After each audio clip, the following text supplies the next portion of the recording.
proceed with the youth council and then have a response by the end of the youth council. Decide from there. Thank you. Because we do have quite a big agenda. I see a lot of people here trying to do that, so.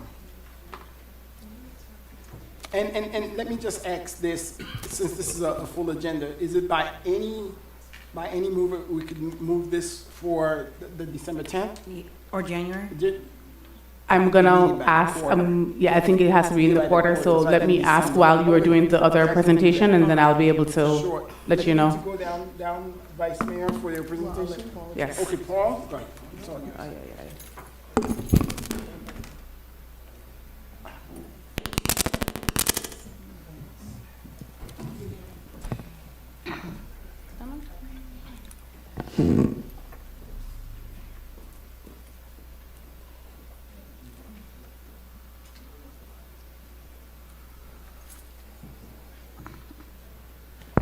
Good evening, everyone. Paul Bazille, Library Director, but I also have the privilege of serving as the Youth Council Liaison this year. So to start off, I want to thank you, Vice Mayor, for trusting me and taking this on. I know this is very special to you. You started this initiative a few years ago. I also want to thank my colleagues, Dunya and Gertie, for helping me with the Youth Council, promoting and recruiting. And last but not least, my direct supervisor, Assistant City Manager Katia Filippo, for always putting up with me when I have these grand ideas. As the mayor stated, today is the swearing-in ceremony for our youth council. I thought of different ways that we could, try to change it up, and I copied another city that I'm not going to mention this evening, but I'm very excited. Once every member is sworn in, one of the things that we got this year, we got them these custom blazers. So as soon as they're sworn in, they'll put on their blazers, and of course their family is here too. They can come up and take pictures. With that being said, I think I'm going to pass it on to Madam Clerk to do the oath of office. Do we go down? All right, we'll get started with Estesi Coutiel, an 11th grader at School for Advanced Studies. So you're going to repeat after me. You might want to stand here. You can come around a little bit. And a little closer. Is our future leader. I state your name. Madam Clerk, they need to bind me in the hands. What if I don't have it? Give it up. What is it right here? You can raise your right hand. A resident of the state of Florida and of the United States of America and of the city of North Miami, do solemnly swear or affirm that I will support the Constitution of the United States and of the state of Florida, observe the provisions of the charter and ordinances of the city of North Miami, and will faithfully perform the duties of, it's fine, you're perfect, the North Miami Youth Council. So help me God. Very good.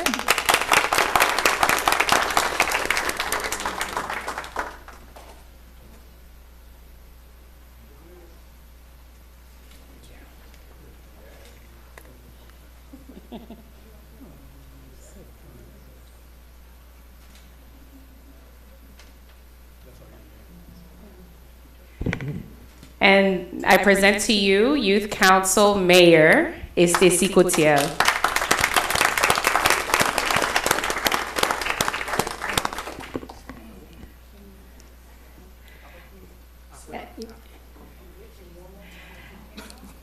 Clara Fueda Sedamul, 12th grader at Turner Tech. The council representative for District 3.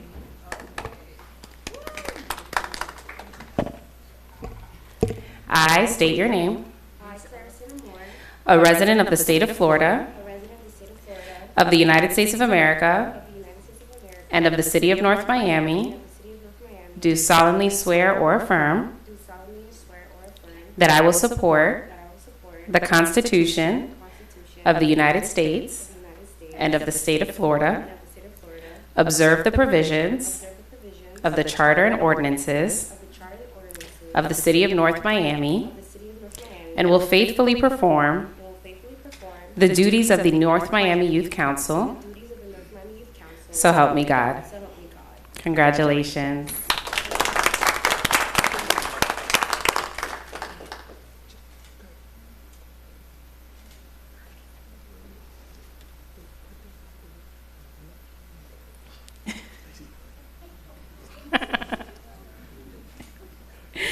And now Jeffrey St. Leah, 11th grade, Turner Tech, who will be representing District 4.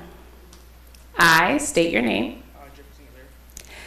A resident of the state of Florida, of the United States of America, and of the city of North Miami, do solemnly swear or affirm that I will support the Constitution of the United States and of the state of Florida, observe the provisions of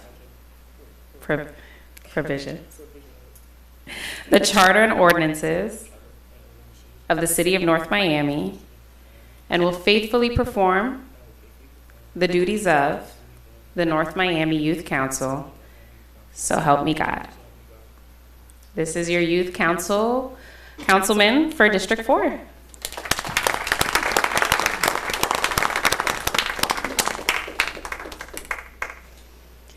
Esther Muriel Joseph,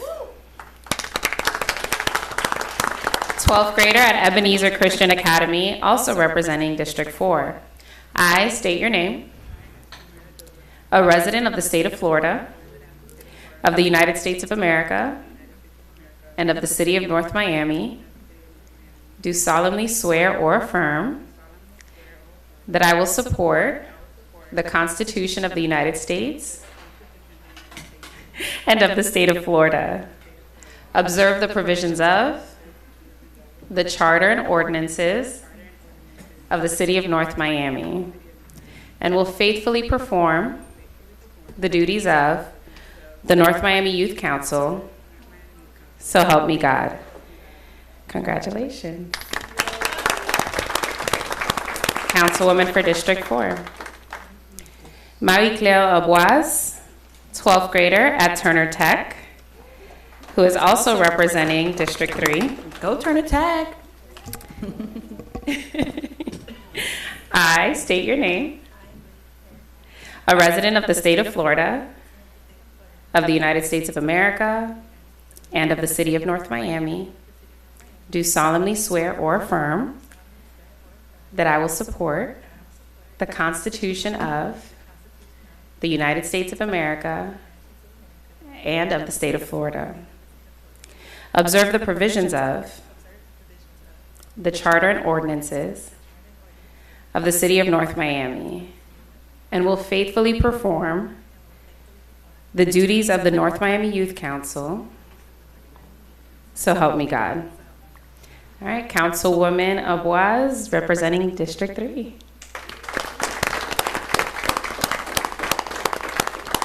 It's extremely fitting that Paul Bazil, our library director, also our youngest director, much closer in age to these kids, would become the liaison. So congratulations, Paul. And if the okay. So the families can start to get up and take pictures with their council representative. It's her show.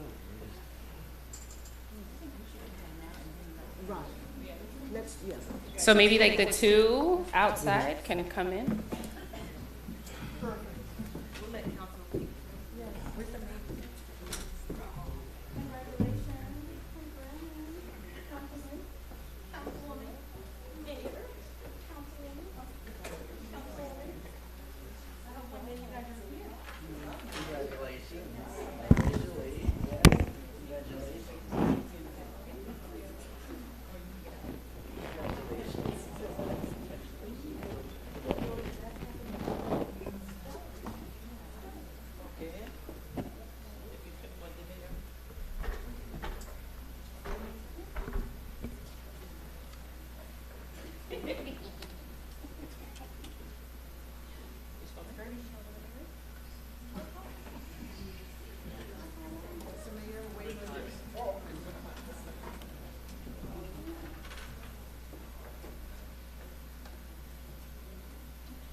Smile, show them his teeth.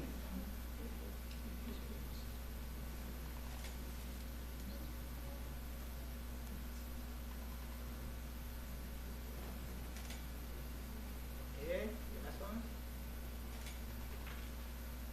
One more, guys. You're cutting off. There's your pen.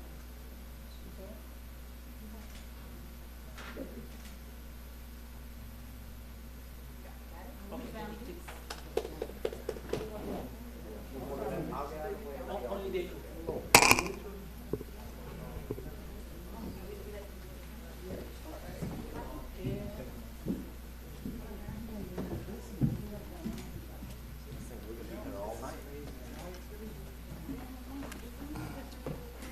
No, that's what I'm trying to work on. I want to see, did you find that from? Wait, hold on, guys. I know the families, quickly, if you want to take pictures. Can you do that outside? Yeah, can they, yes, there's probably, we're probably For gonna move that the, outside. for the length, yeah, because we have a little length.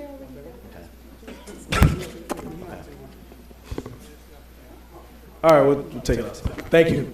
Thank you so much. Let's give them. Congratulations. Yes, thank you. Let's give them a round. Thank you so much. Madam Manager, can we move the Budget and Finance Quarterly Report? Yes, For the Mayor. next meeting? Okay, thank you so much.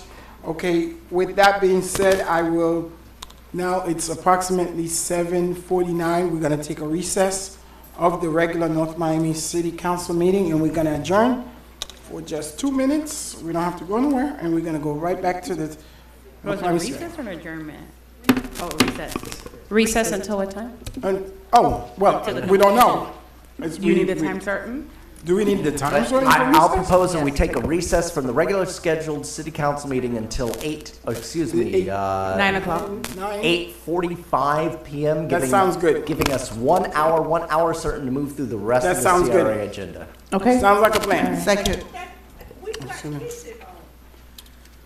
Second. Okay, good. It's a long night. Awesome, thank you. What is it talking about? Okay, thank you. So, I have a motion made by Councilman Galvin to recess the regular council meeting until 8:45 p.m., seconded by Vice Mayor Estimate Irvin. All in favor? Aye. Any opposed? We already. Motion Okay, carries with excuse a me, 5-0 vote. we're gonna need, ma'am, no, this has nothing to do with us not wanting to vote. What happened is that the first prior meeting that we had Our CRA the CRA meeting went way over. So we end up taking a break to try to get some of these items done since it's way before, and then next meeting is not until February of next year. And then we have a long meeting with this one, so we, in order trying to help everybody out, we just take a little break, and going back into taking this meeting. So that's why we're doing it. It's not that we don't want nothing to be heard or anything like that. In terms of, I hope under state law, we have to recess one meeting to restart the other, and then we're going to come back to the one that you're here for. I'm sorry, we're no longer in the city meeting, just so that you know, because you did Right. vote and approve to adjourn, to recess. So you're no longer in the city meeting. We know. Can we skip the replacement of all the signs and all the We can. formality? No, we can't. It's recorded, so we do have to make sure we're properly reflecting Yes. what's happening. So we're So doing that. that's as what So my exception. patience is about gone for the night. I'm going to start moving that we continue everything off of tonight's agenda. All right, so.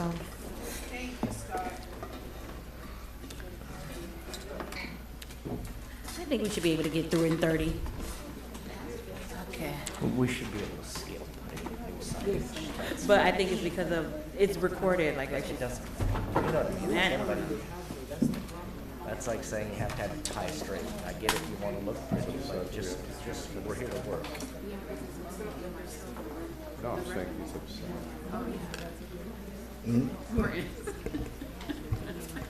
so if you're not here for the CRA meeting, you can take a recess as well. They don't have to sit through it. Please, we can't have people shouting from the audience. Honest to God, we just can't do that. We have to have decorum.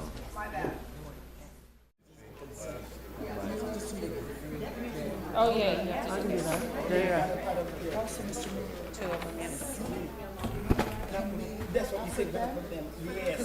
Can you all drop this off to my staff and just let them know that two of the Post-its are the two resolutions that are turned back?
Good evening.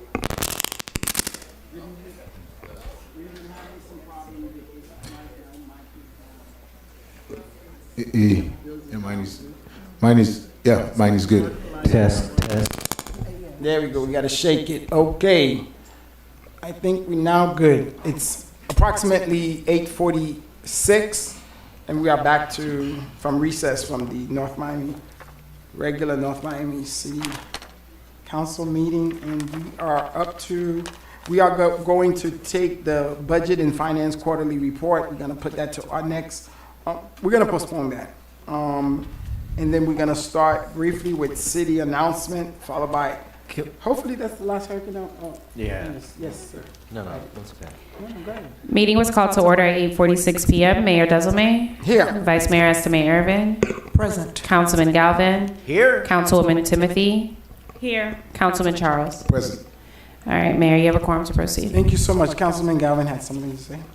No, I was just gonna say, I hope it's an abbreviated report on everything, because we have a long night in front of us tonight. Real quick, Thanksgiving Day Parade. No, you guys are gonna be happy. We're gonna do something for you guys. We're gonna move that item up first. So go ahead, Savannah, but do it quick. Fast? Yes.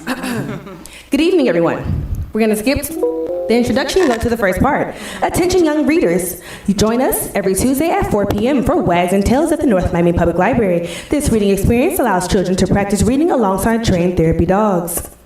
Attend the First-Time Home Buyer Education Workshop in Creole every fourth Saturday of the month at the North Miami Public Library from 11 a.m. to 5 p.m. To register, please call Expert Resource Center at 305-652-7616. Don't miss the fiscal year 2024-2025 Owner-Occupied Rehabilitation Program Lottery. The lottery will take place on Wednesday, November 27th at 10 a.m. here in the council chambers. For more information, please contact the Housing and Social Services Department at 305-893-6511 extension 20,000 or via email at housing@northmiamifl.gov. The City of North Miami's 49th Annual International Thanksgiving Day Parade returns on Thursday, November 28th. Join us at 10 a.m. outside the City of North Miami for a holiday kickoff like no other, featuring dazzling floats, marching bands, and a special visit from Santa. Bring family and friends. It's a day of fun, festivity, and community for everyone. Notice is hereby given that the City of North Miami, Florida has called a runoff for special election for the Mayor, District 1 and District 4 seats on December 3rd, 2024 from 7 a.m. to 7 p.m. There will be no early voting. For additional information, contact the Office of the City Clerk at 305-895-9817 or visit the website at www.northmiamifl.gov/elections or email elections@northmiamifl.gov. Get ready for a magical evening filled with holiday treats, giveaways, photo booths, and so much more. Don't miss a chance to meet Santa Claus at Light Up North Miami. Join us on Thursday, December 5th, beginning at 6 p.m. The North Miami Public Library invites you to the annual book sale from December 6th through the 8th. Preview night is the 6th from 5 to 8 p.m. Buy gently used bestsellers, nonfiction, adult, and children's books, media, games, and more. For more information, please call the North Miami Public Library at 305-981-5535. Join the City of North Miami for the upcoming Getting Your Community Bike Ride, Saturday, December 14, 2024, with registration beginning at 8 a.m. and the 90-minute bike ride at 8:30 a.m.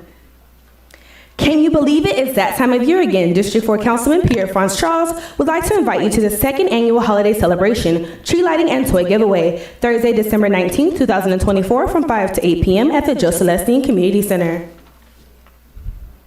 Winter is here and it's time for some cheer. Join Vice Mayor Mary Estime Irvin at the City of North Miami and the City of North Miami for Winter Wonderland, Friday, December 20th, 2024 from 6 to 10 p.m. at Griffin Park. Register online by visiting 2024winterwonderland.eventbrite.com. To stay up to date with NOMI news, events, programs, and services, log on to North Miami's official website at www.northmiamifl.gov. Click Connect with NOMI on the homepage to sign up for the city's newsletters. Also, follow us on Facebook and Instagram at North Miami FL, and on X, follow at NOMI News. This concludes the city announcements. Thank you. Yay! Yes. Thank you so much, Ms. Smith. We are going to. Oh wow! It's Mr. Jim Baptiste, officer. It's a hard act to follow. Go ahead. No, good evening, everyone. I'll be brief. I'm Sergeant Jean Baptiste from North Carolina Police Department. I'm the current emergency manager. I just checked the National Hurricane Center before arriving, and it seems that we have no activity within the next 48 hours. As you know, hurricane season ends November 30th, that's Saturday. However, the best time to prepare is when we're off, because we start again 2025, June 1st. Jesus. Any questions? Yeah, man. That's it. Thank you so very much. That's basically it. Okay, thank you. Appointments and all that good stuff? No There are appointments, none. right? There are none. None. Okay, before we go ahead and start with the consent agenda, and I know it's a long meeting, everybody been here, it's been crazy. We are going to move some items. We know a lot of residents who are here so that we could get you guys out and we could start with the other meetings. However, I think everybody's just here because it's Councilman Galvin's last meeting officially with, and it is so sad and we're gonna miss him. With that being said, we have a little special little thing. We wanna go down and roll out a cake for him on his last night. Colleagues, let's join. Right. We know how to send him off.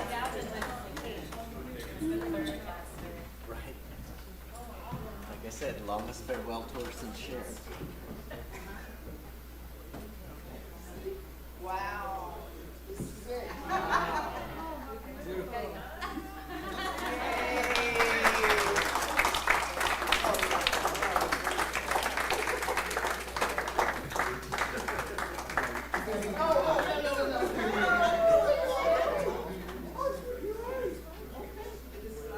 Yes, it's sliding.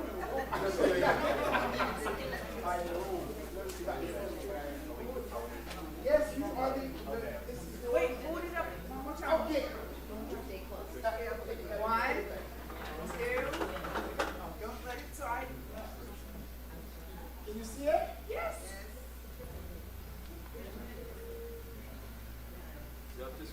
Very nice.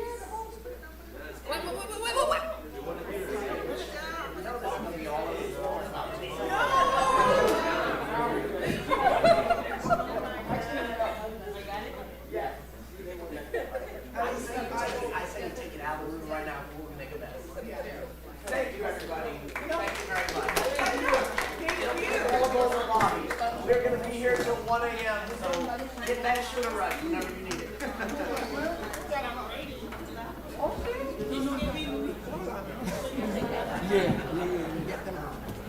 Okay. Since we look tired, you said? No. Since we have it's a very lengthy agenda, but we know a couple of you guys are here for, and Scott, I thought they were here for you. But I think they're here for tab X and Z, what is it? And we sorry again, guys, the CRA meeting kind of went over. Is it X? That's the big one? Okay, so we'll take X and then Y. Yeah, we'll do consent and then we'll do X. Madam Clerk will do consent. I make a motion on the consent agenda. No, I know. We're gonna do the consent, then we'll do X, Y, Z, and then we'll go back into order. Madam Clerk, the other few, I think we should be. Second it. Okay, thank you. I have a motion made by Councilman Galvin to, I'm sorry, let me read it. Unless a member of the City Council wishes to remove a specific item from this portion of the agenda, tabs A through O constitute the consent agenda. These resolutions and items are self-explanatory and are not expected to require additional review or discussion. These items will be recorded as individually numbered resolutions adopted unanimously by the following motion, that the consent agenda comprised of tabs A through O be adopted. I have a motion made by Councilman Galvin to approve the consent agenda, tabs A through O. The motion was seconded by Councilman Charles. All in favor? Aye. Any opposed? Motion carries with a 5-0 vote. Thank you. With that being said, Oh, this is tab okay, X? this is a quasi-judicial, so do you read it and then you swear them in? Mayor, Yes, ma'am. before you go, because I had recused myself on the Okay, last one, I have to continue and I'm okay, leaving. sure. Which time? This X. is Have tab some cake. X. Send us some. Please be advised that the following items on this portion of the agenda are quasi-judicial items. These items are tabs X, Y, and Z.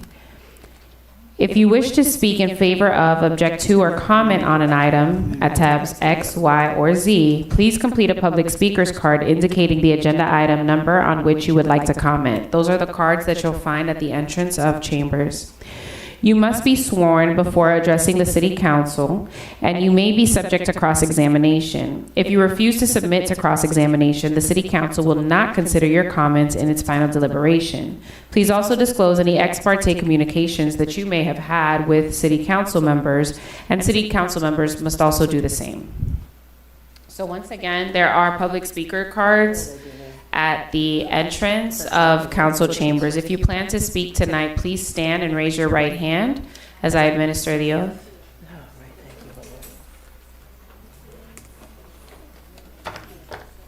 Do you swear or affirm that the testimony that you are about to give in today's proceedings are the truth, the whole truth, and nothing but the truth? If so, say aloud, I do. I do. Thank you. Thank you. Please be seated.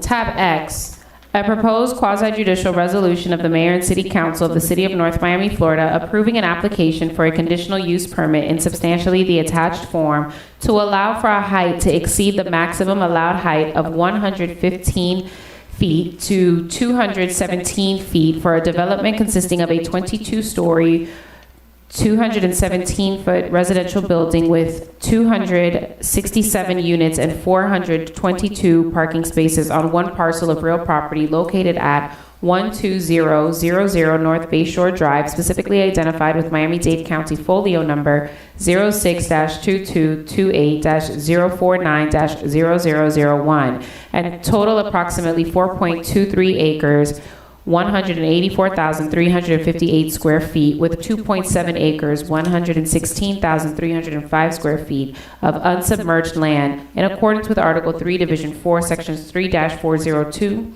through 3-407, Article 4, Division 2, Sections 4-202 and Section 4-203, parentheses, capital A of the City of North Miami Code of Ordinances, Chapter 29, entitled Land Development Regulations, providing for an effective date and all other purposes, tab X. Once again, if you plan to speak on tabs X, Y, or Z, complete a public speaker's card and you can bring it up here. Make sure it has the tab, the date, and whether you're a registered lobbyist, and your signature as well. Thank you.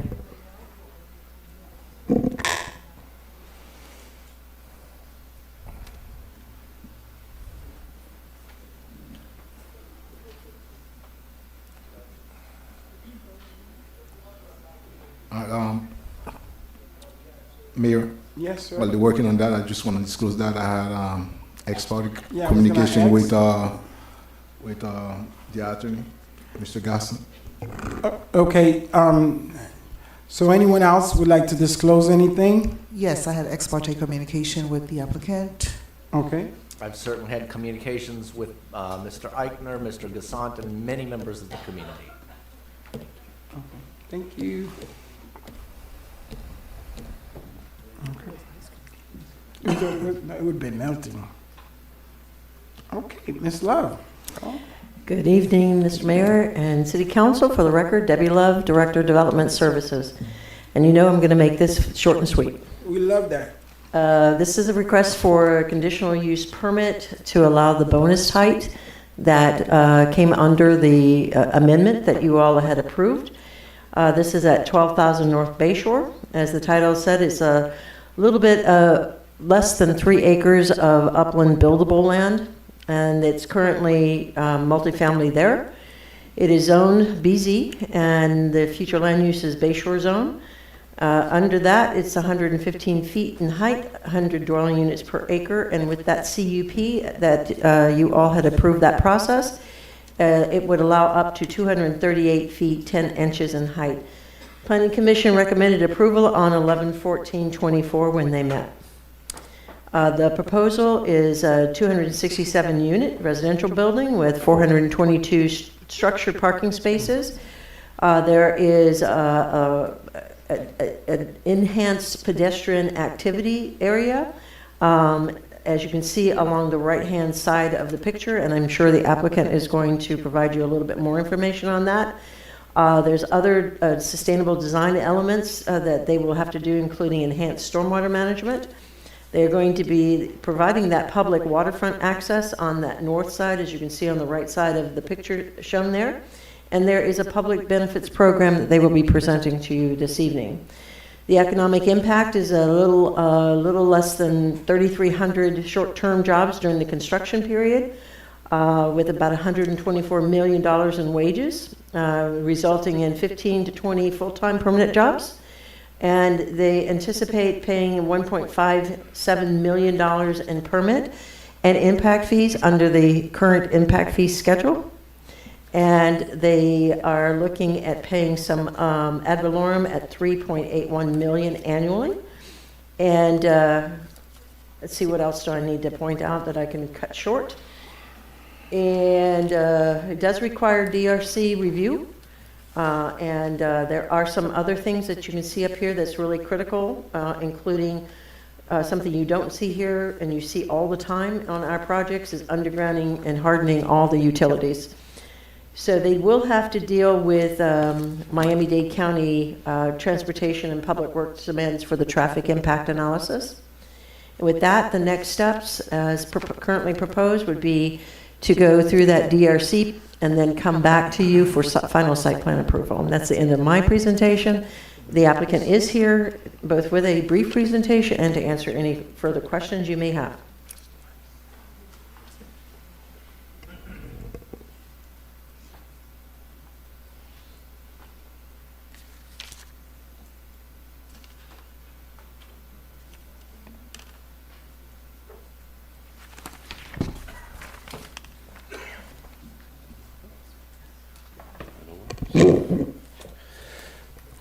Good evening, Pedro Gasson, Holland the Night with offices at 701 Brickell Avenue. I am joined this evening by my colleague Alessandria San Romain, Miskayo Setut, and I'm also joined by representatives of 12,000 property owner and the Continuum Company, Ian Bruce Eichner and William Wallace IV. Although I do have a pretty long presentation prepared, I will be brief. I can see what's going on this evening, and I think I can read a room. So let's see how this goes. The short of it is, I think that this project creates substantial benefits to the city, not just to this neighborhood, but to the city. This is the culmination of about a year's worth of work in order to be here before you.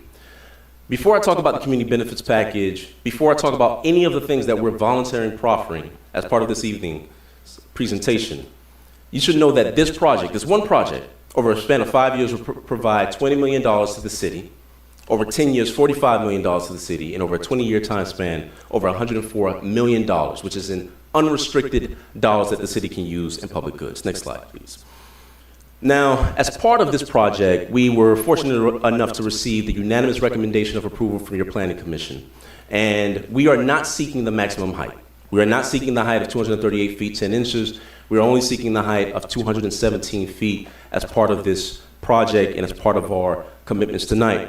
And what we're seeking to do is address an area that has been substantially impacted by the lack of improvement with respect to infrastructure, because the area in which we're impacting and developing is an area that was developed back in the 1950s, 60s, and 70s, where they were allowed to drain their water into the public right-of-way. Next slide, please. And one of the core issues that you have in the city, as demonstrated by HUD, is that over 83% of your housing stock was built between 1950 and 1979. And that creates a scenario where your infrastructure is not sufficient to address the drainage that's there and a variety of other issues with respect to the site. And what this project will do is both address drainage, resiliency, park improvement, and provide for hardening for the development of this property. Next slide, please.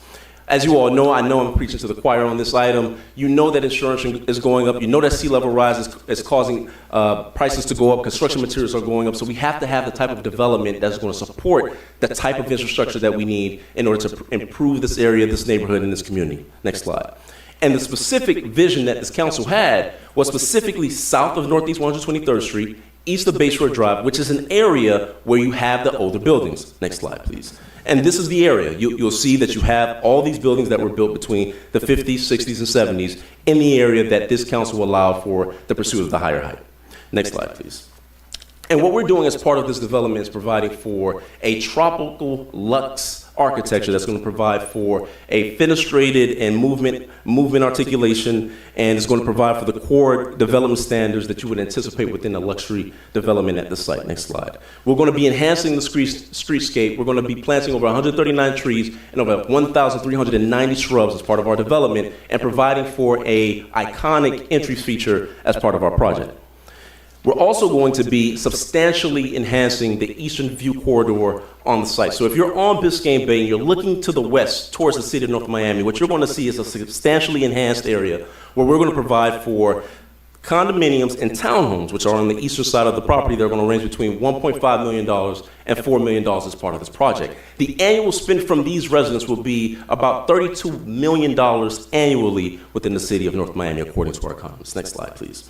In addition to that, we're going to have media lounges, kids' playroom, media rooms, fitness centers, infinity pools, and all the types of luxury stuff that people who can afford to pay $1.5 and $4 million will be entitled to as part of this project. And we anticipate that those dollars will not just benefit this neighborhood and this community, but will substantially benefit the city as a whole. Next slide, please. Now, one of the things that was talked about by Debbie in her presentation was, and I want to talk about this in a twofold scenario. The first thing is, if you look on the right side of the screen, you'll see that we're providing for a pedestrian path. That pedestrian path is about 50 feet by 135 feet. That's about 6,500 square feet that we're providing as part of our property, where the public can come onto our site and be able to view the bay. And we're not just creating a green space, we're going to substantially enhance it so that the public can utilize it. But in addition to that, we're going to be enhancing the seawall by 2 feet. It's currently at 6 feet. We're going to enhance it by 2 feet, raise it up to 8 feet, which is about a $1.25 million cost, and that's going to help protect our residents and the residents west of us by providing for more resiliency as part of this project. Next slide, please. And this is the area of the specific site of our project on the northern portion of our site that immediately abuts Lehman Park, whereby we're providing for the enhancement of this area to ensure that the general public from sunrise to sunset will have an opportunity to utilize and view the bay from the portion of our property. Next slide, please. In addition to the fact that we are addressing the resiliency, that we're providing a public space on our property, we're also providing for contributions for the improvement of Lehman Park.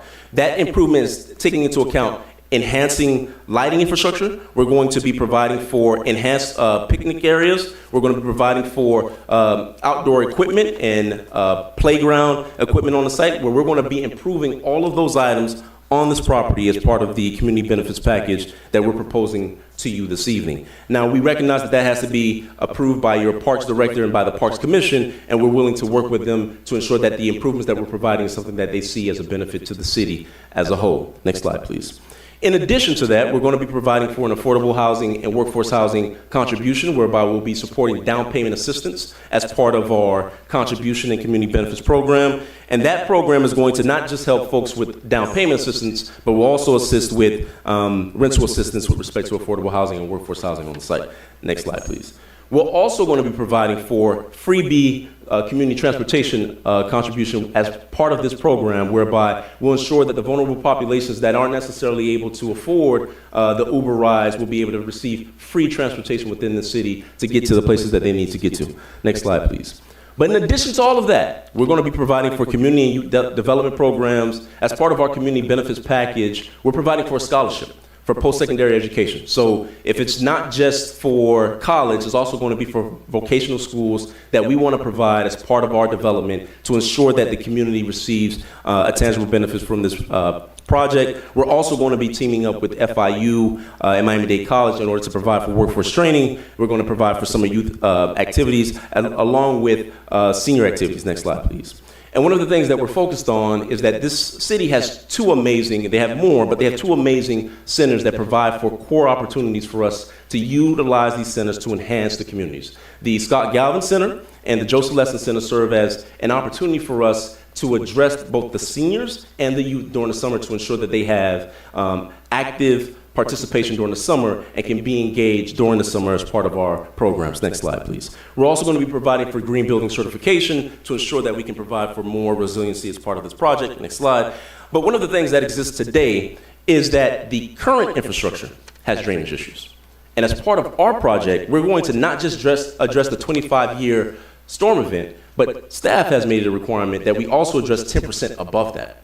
In addition to that, we are going to go into Bayshore Drive, which is off-site, and we're going to improve the pipes, because one of the reasons why it floods in that area today is because that property those 3 properties were built in the 60s and 70s and were allowed to drain into the road. And as a result, we have to enhance and substantially improve that infrastructure. We're going to do that at our cost to ensure that we can address these stormwater management issues. But in addition to that, we'll also be providing for $1.32 million directly to the city in building impact fees as part of our project before we ever even open up this building. The moment we seek those building permits, we have to give those funds to the city in order to address our impact as part of this project. Next slide, please.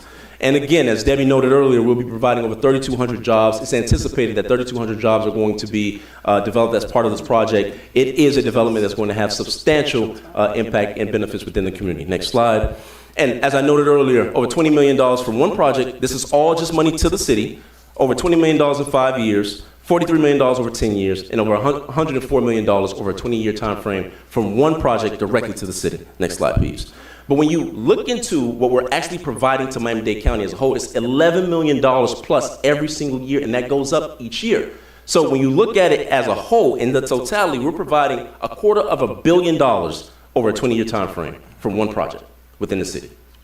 Those dollars can have a massive impact within the city to really address the needs so that this gifted council can address some of the issues within the city and to ensure that the population benefits from it. Next slide, please. And as I noted earlier, the annual spend that's anticipated from these residents is about $36.4 million annually within the city. So we anticipate, when you look at what we're doing, not just from the fact that from our tax benefits, from our community benefits, and from the fact that this development will substantially enhance the estates of this area, we think that this is a project that we respectfully believe should be approved. I thank you for your time. I'm here to answer any questions and would like to reserve some time for rebuttal. Thank you so much. Oh, one more thing, because this is actually something that I need to talk to on the record.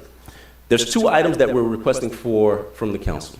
We are seeking, given the time frame that we have for administrative site plan approval, for this board to allow us and authorize us to receive administrative site plan approval for this project.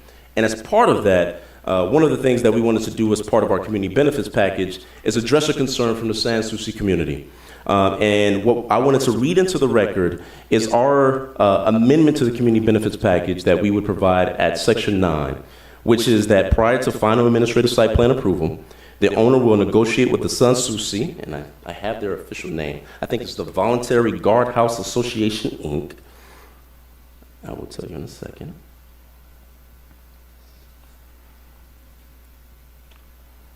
With the Sans Souci Voluntary Gated Homeowners Organization, Inc. for the design, relocation, and reconstruction of the guardhouse currently serving the association. The design, reconstruction, and relocation of the guardhouse shall be acceptable to the association, whose consent shall not be unreasonably withheld. The commencement of construction of the guardhouse shall occur within 6 to 9 months of the issuance of the temporary certificate of occupancy for the site.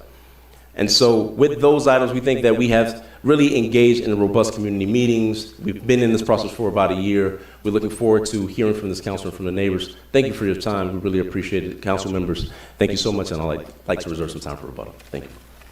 Is that all? That is all. I'm trying to be as brief as I can, Mr. Mayor. Thank you so much, sir. Thank you so much. We do have a long list of people who have sworn in to speak, and you hear the applicant say that he does reserve his time for rebuttal. So I'm going to call the name. We have 2 mics. Please forgive me if I mispronounce your name, and you could use either or. We're going to start with Amy Kamat, and then followed by Amy would be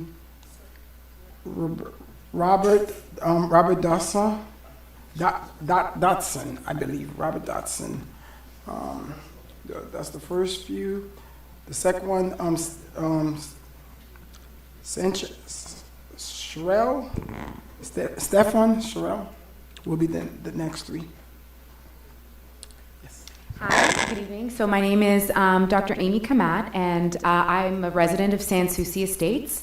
And I am supporting this, this project. However, I would also ask that the Ms. Amy, applicant... please put your address on the record, just for the record. 1908 Northeast 118th Road. Thank you. I also asked that the applicant would please consider installing some high-definition security camera systems at the entrance of our gatehouse to ensure effective guest screening, requiring the windows down for police recognition, or the opportunity for them to do so, as well as implement a system similar to the security standards in Eastern Shores, Golden Isles, and Golden Beach to enhance our overall community safety. Thank you. Thank you. Robert Dotson, Mariners Bay, Unit 209. I've been on this long journey with this whole process. It's been well over a year, and I know that everybody's aware of the changes that are about in our communities now after Surfside's collapse. And Mariners Bay is probably giving you $500,000 a year in taxes versus the numbers that we've talked about tonight. Not only that, we don't have the money. We cannot survive as we are as a building. We've been given a lifeline, and one of the challenges with lifelines is not everybody can get on board, and we've gotten on board, which tells a message that this is real and it needs to happen. And Continuum is a very prominent builder, has built some beautiful properties in Florida. I think you'll be astonished by the product when it's over, and I think this community will be better for it. Thank you. Thank you, sir. Thank you. Thank you. Next, we're going to have Stefan Shelter, and then followed by Veronica Guzman. Stefan? I may be pronouncing it wrong. I think it's Shechtel? Shechtel? Huh? Is it it? Shechtel? Veronica, yeah. No, he called you Yes. I'm sorry, sir. It's okay, Your Honor. Stephen Schechtel, Your Honor, 12,000 North Bay Shore 302. Your Honor, I've written you and the council several times over the course of the year in support of this project. I want to give you a different perspective of why this city needs this project as is proposed. You need residents like me. This is my second home. I've been here for 18 years. I love it in North Miami. The second home buyer is a great opportunity for the city. In addition to the fact that I pay my taxes and don't have students in the school, I don't drive during rush hour, I don't need the water 24/7, 7 days a week. We don't use trash, police, sewer, police, everything, or fire to the extent that a full-time resident does. In addition to what I've written, larger units means larger taxes for the city. The building as proposed with twin towers gives 2 times the number of N units, which means higher sales prices, which again equates to higher sales taxes. Real estate taxes. This is a luxury building which will attract people like myself who will spend money in the city. They'll buy services from local merchants. I donate money to local charities. I've been volunteering in the schools here with my daughter. I have attended services at Beth Moshe and donate money to the synagogue, and much more. You need this project. You need people like me who are second home buyers to live in the city, who will not use city services, but we will pay for the benefit of being able to enjoy this fine city and the property. Thank you. Thank you, sir. Good evening, Veronica Guzman, 540 Northwest 127th Street. I am opposed with approving the height variance. There's already a congestion problem in the city, although the project is beautiful, it's amazing, but I feel like certain elements, this specifically should not be approved because they will be getting bonus units just by being able to build higher. When you look at downtown Miami and the issues that they have with the regular afternoon thunderstorm, they're completely underwater. And although I appreciate the things that they are offering for the community, I think that building at what it is now can still offer some of those community benefits. Being that, in 2008, the market did collapse, a lot of second homeowners walked away, didn't pay their maintenance fees for the condo associations. And this has created the situation that we're in now throughout South Florida. So I would really appreciate the council considering, taking those things into consideration. Thank you. Thank you. We're going to have Miss Allison Satellino, Adam Cohen, followed by Max Carney, Tracy Abanowitz.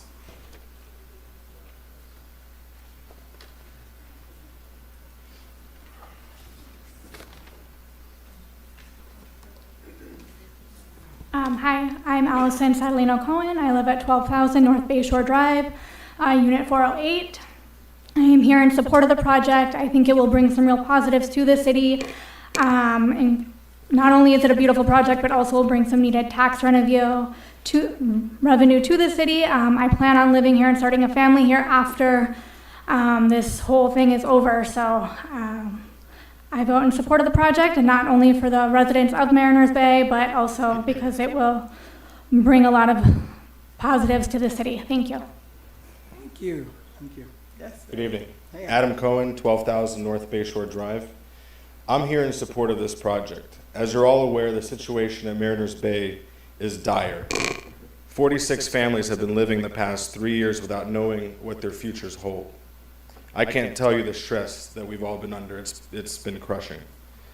Not only would you be alleviating us from this disastrous situation, but you also be replacing Mariners with an outstanding project. This will be the new face of North Miami from the east, something that our city should be proud of. I also want to acknowledge the impressive community benefits package that Continuum presented. I think it's going to bring a lot of good to our city, a city that I hope to start a family in and remain living in for years to come. If all that wasn't enough to support this project, then surely the immense increase in tax revenue would be. I'm at these meetings all the time, and we talk about our budget shortfalls and the need to tighten up because we don't have enough money. This is an opportunity to bring in millions to our city. The project is a true win-win, and I hope that we can approve it tonight. Thank you. Thank you, sir.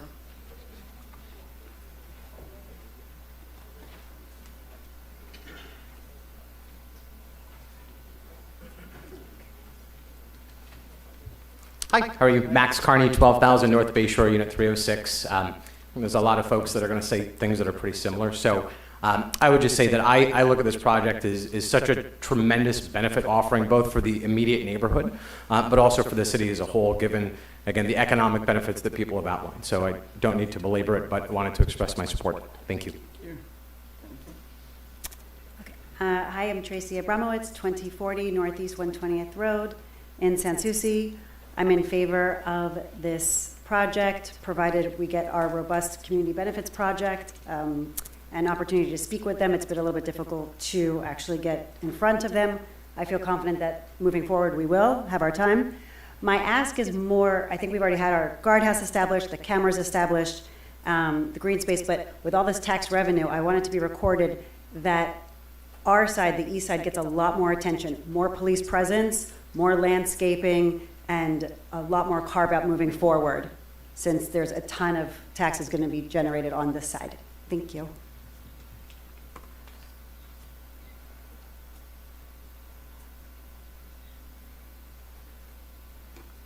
Okay, we have Laura Gideon, followed by Claudia Pazimino, Jacob Zarensky, Frank Wolin, followed by Nancy Zareski after that. Sorry. Ready? Hi, Laura Galliano, 12,000 North Bayshore Drive. I've been up here quite a bit over the past year or so, and I also won't belabor the point. I know we want to get out here tonight. I just want to bring up the point that has been made, but the mayor said earlier in the CRA meeting that your goal is to uplift the community. And then there were two projects that were presented, one that had I think $1 or $2 million shortfall within the city to be able to give them fully what they wanted. And then the next one was about $250,000 difference. Those are transformative projects. We all know about the affordable housing issues, the workforce housing issues, and the needed injection of money, as Pedro pointed out, $2 million in 5 years, $45 million in 10 years, $104 million in 20 years would really, really help the city. The other point that I want to make is that we have a lot of elderly residents on fixed incomes in Mariners Bay, and we're facing a real hardship. We have been in this flux for 3 years. I can't tell you how much stress it's put all of us under, and it's a scary proposition if this doesn't get passed tonight. One last thing, because I know that not everyone's going to speak tonight, I ask that everybody in favor of this project please stand. Thank you.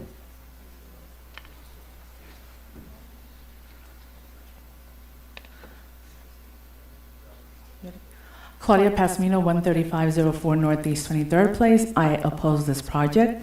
I'm a longtime resident since my family's been here since 1997. I don't like that people who are going to live here are considered a second home, because those of us who are full-time residents, we love the city. As you know, we come here, we're considered advocates, troublemakers, because we love the city. I have a coworker who doesn't live in North Miami, former coworker, no longer work there. She has food delivered from her from Broadway. So just because they're going to live here doesn't mean that they're going to contribute to the economy. It doesn't mean that they're going to shop at our stores or get food delivered from the restaurants here. All that glitter is not gold. Those of us that moved here and are full-time residents, we like the sun. I moved from New York. A lot of people here moved from the north here because they wanted the sun. They did not want to live, being overlooked by a shadow of a tall building. So again, second home people, I'm sorry, but I don't like that. Like full-time residents, we care about the city. We're involved in the community. We volunteer. I've been at the library for several years now volunteering. I have not seen some of you there. Some of you don't even know the library exists. So again, I ask you to please consider the full-time residents, and remember, all that glitters is not gold. And then what's going to happen to the dog park? They did not mention a dog park. So please consider the full-time residents that want North Miami to be the way it is, an all-American city, not a city full of tall buildings and flooding. Brickell's flooding, beautiful buildings, it's flooding. Thank you.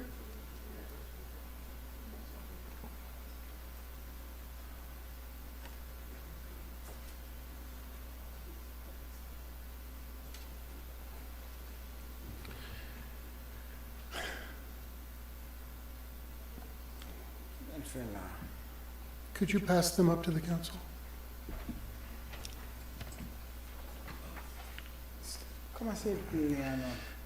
Good evening, Mayor, Council. I'm Frank Woland, 12865 West 60 Highway.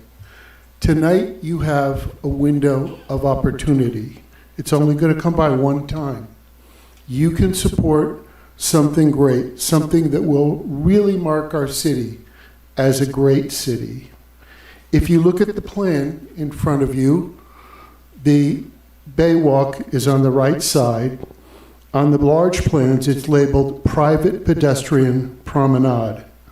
It's 25 feet wide and 600 feet long. The public, with the present plan, is excluded. The public has the 2 benches and the 20 feet on the right side of the drawing.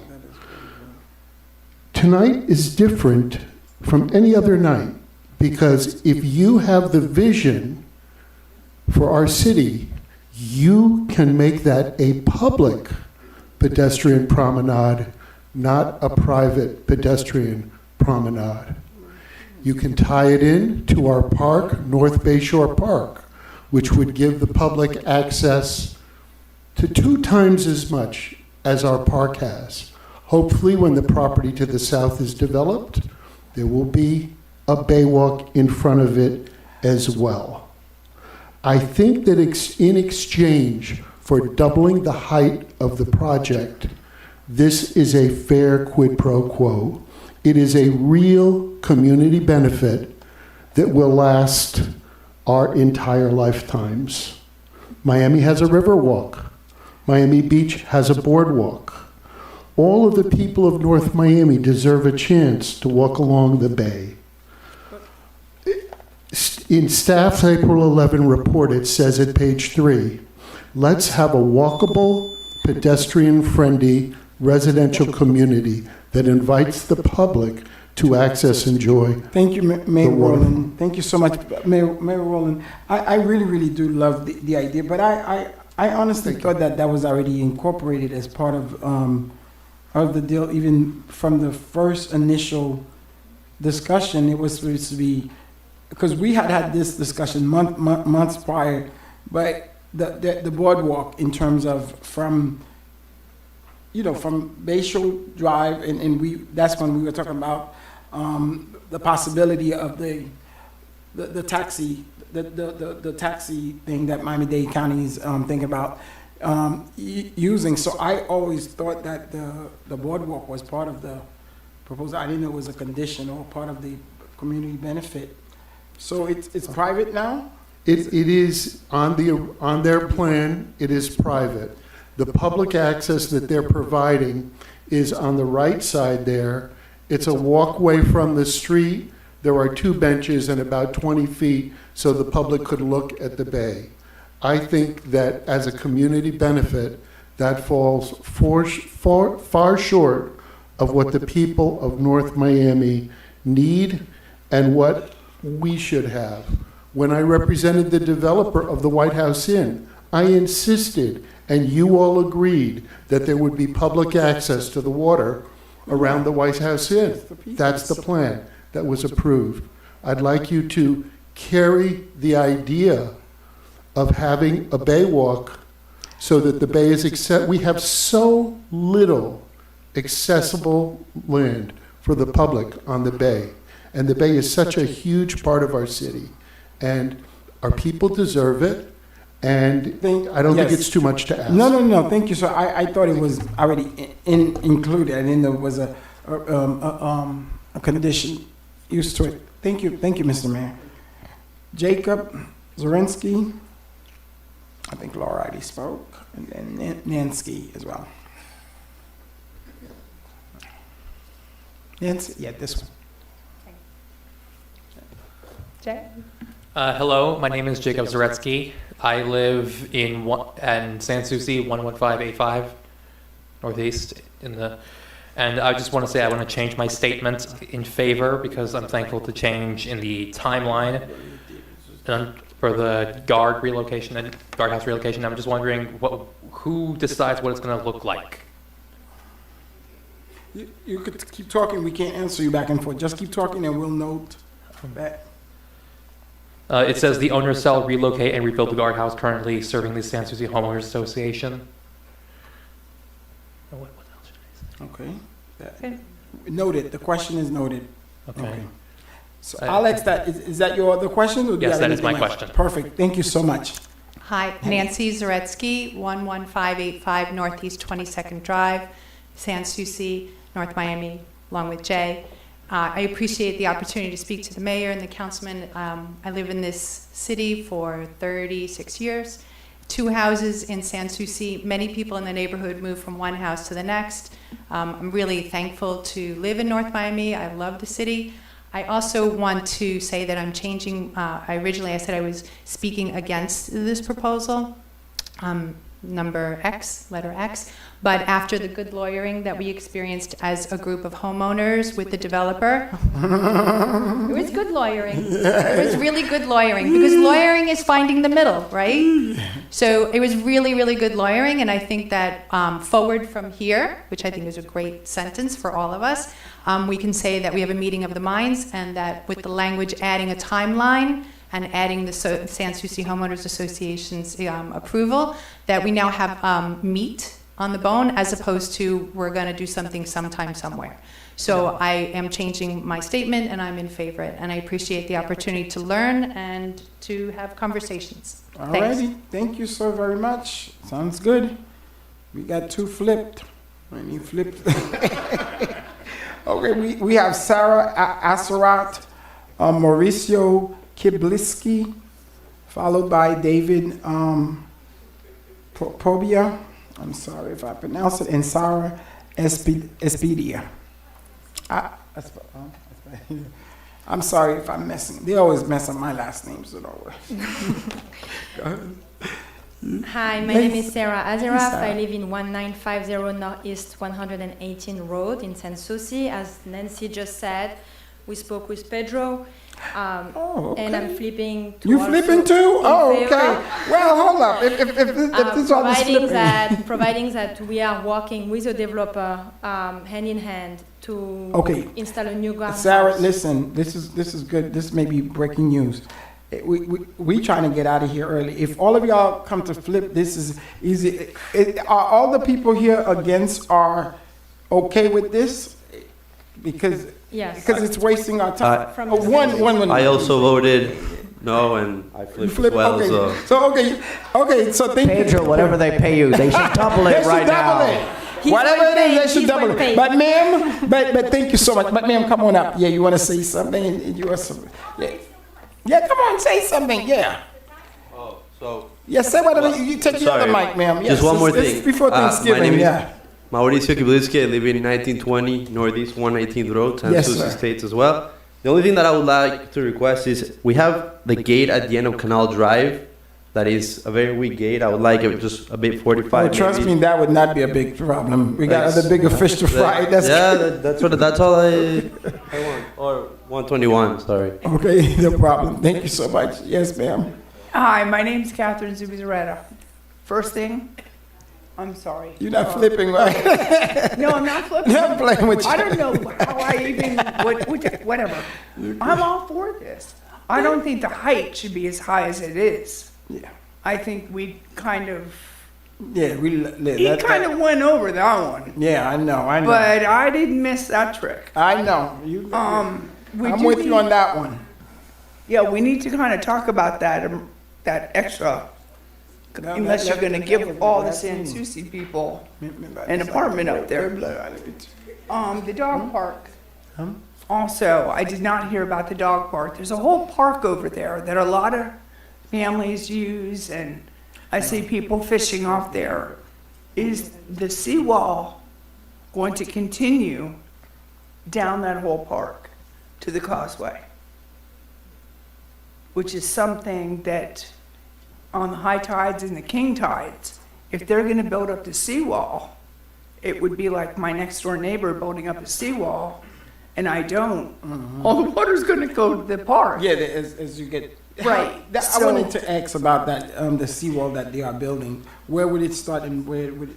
Can we finish the public Sorry to comment? make you stand back Can up. we finish all public comment and then have rebuttal and all that? Because otherwise we could really belabor the evening. Oh, I don't have a lot of questions. No, it's just everybody gets 2 I got minutes. you, and I got it'll be you. probably a lot more efficient to do it. You took time off me. The dog park, what's going on with that? Because it is a nice little park that a lot of people do go. Also, the guardhouse. The guardhouse, la-di-da. But then we also need, when the electric went out, sometimes we need that emergency gate. And maybe we could have them help us with a walkthrough. So you can hit the Sanssouci Plaza. No, I get extra time because I apologized and he got up. You got 30 seconds. Go ahead. No, but I'm all for it. I think it's high because he's asking for more height, and we never did really address that. But it is a pretty building. But do we have access to the entire seawall? Or is it just 2 little benches over here? No, that we're going to discuss. Okay, I adore you. Doing a great job. We got you. Okay, who are we calling more people? No, And Scott, I'm going to miss you. Thank you. Mauricio, you already spoke? Make sure you get your cake out there. Get your I'm cake. taking the corner pieces. Come on, You can take all 4 corners. I love when it's all peace. It's before Thanksgiving. Can I close this out? No. We wish we got a couple more. Well, I'm next, that's why. Yes, sir. Okay. David Pobiak, Mariners Bay, Unit 202. 35-year resident of North Miami. We actually had both of our boys born during our time at Mariners Bay. My wife and I have been about 50 years combined in the luxury real estate space. When I was approached, or I should say our building was approached by the Continuum Building after 3 previous developers, I was really surprised because I myself and my wife have been involved with selling their type of products, namely in South Beach. There are 2 products down there. Very surprised and very happy because what this is going to do, this is going to put us on the map. Literally put us on the map in terms of a gateway for those that are coming back over the beach, as well as those going over. The benefits package, I'm really surprised. Most developers would never offer that. So in closing, I'm in support of the project, obviously. Very happy with the results that I've seen so far, and I'm looking forward to another, let's say, 35 years in North Miami, God willing. Thank you so very much, sir. Thank you. Hal is here. Hal, Mauricio Kibliski. You already called him. Okay, perfect. That's what I thought. Yes. Oh, that's true, Mauricio. Hey, Hal. Hi. How you doing? How are you? Good. Hal Schoenfeld, 11930 North Bayshore Drive. First of all due respect to Mariner Bay, I wouldn't want to be in their situation, but I don't want to be in my situation either. We're going to be left in the community. They're going to cash out, and what happens to us? And I do understand their situation. By the way, the White House property is 11 stories, right across the street. They're not complaining. They're making money. This developer is making plenty of money. They're building all over the place. So I don't feel that bad for them, but I understand they want to make money. The traffic is unbearable. If you drive around, and all of you know, if you drive around, you know what's going on. 16th Avenue, 125th Street, Solomia, they're coming up everywhere. The traffic is going to be unbearable. And we don't have the infrastructure. I'm not against development, but I think they're overdoing it. They're pushing it to the limit. Also, I have an issue with Councilwoman Timothy. This is called voter suppression.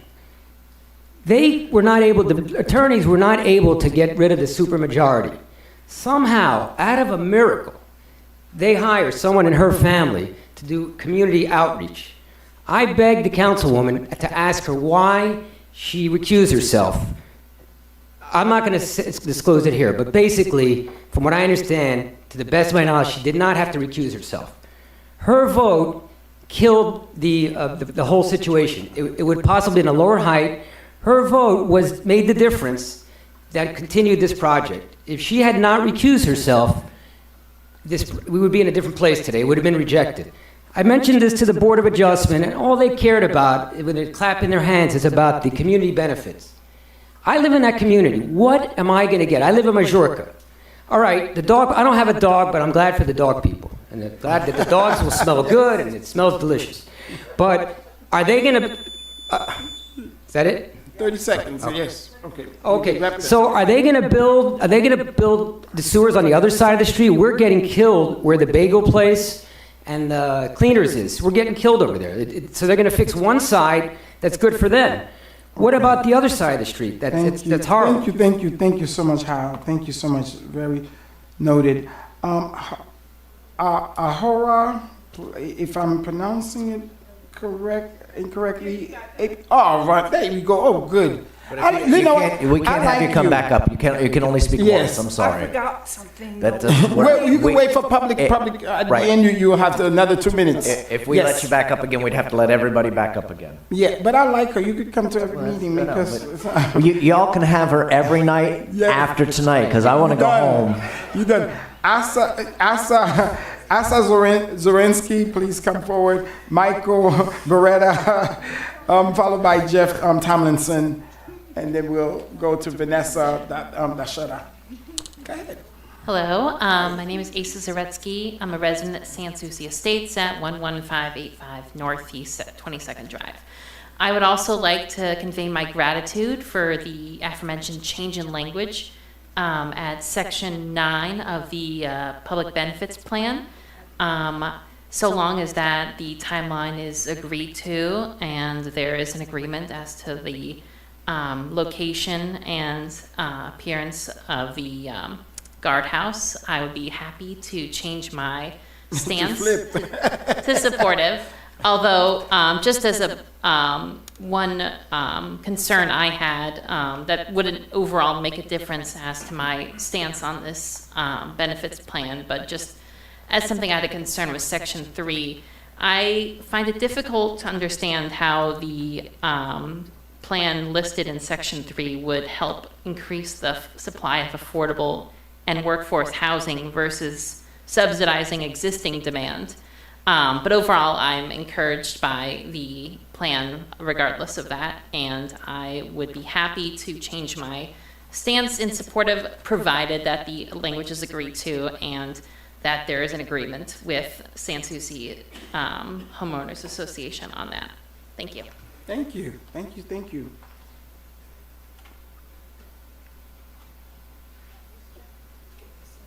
Next person, next, we gotta go.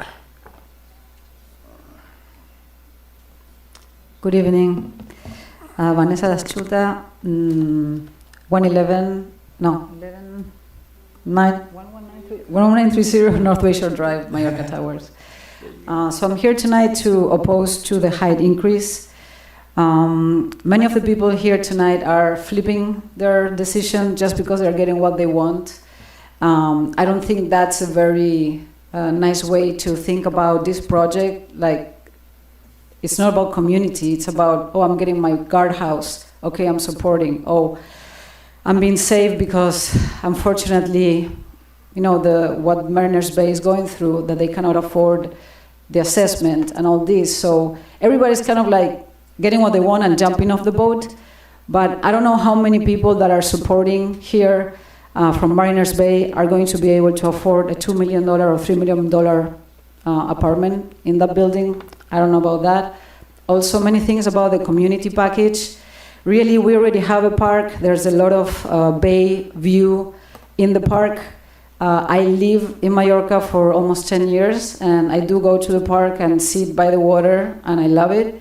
And there's many, many places where people can sit and look at the water, so they're not really adding anything to the community by putting 2 benches to look at the water. Also, they talked about that they're going to do the sewage and all this. This is all beneficial for them because they cannot sell apartments for $2 or $3 million when everything is flooded. So it's not really for the community or for people that live in the community. Also about the trees and all the improvements they're going to do to the sidewalks. We already have trees, and again, they're embellishing their entrance to their building, not really for the community. So even though it looks like a nice project, I will oppose to the increase on the height. Thank you so much. Thank you.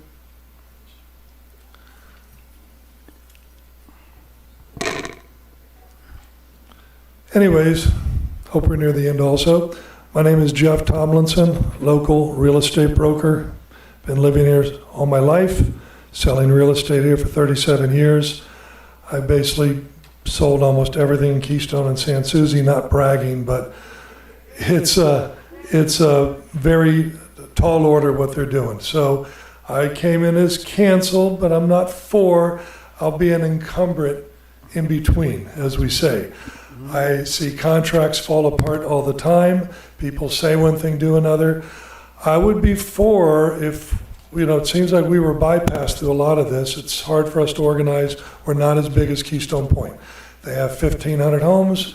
They have 1,200. We have 300. So we are here now to try and get our guard gate built, which we think is very fair. They have 3.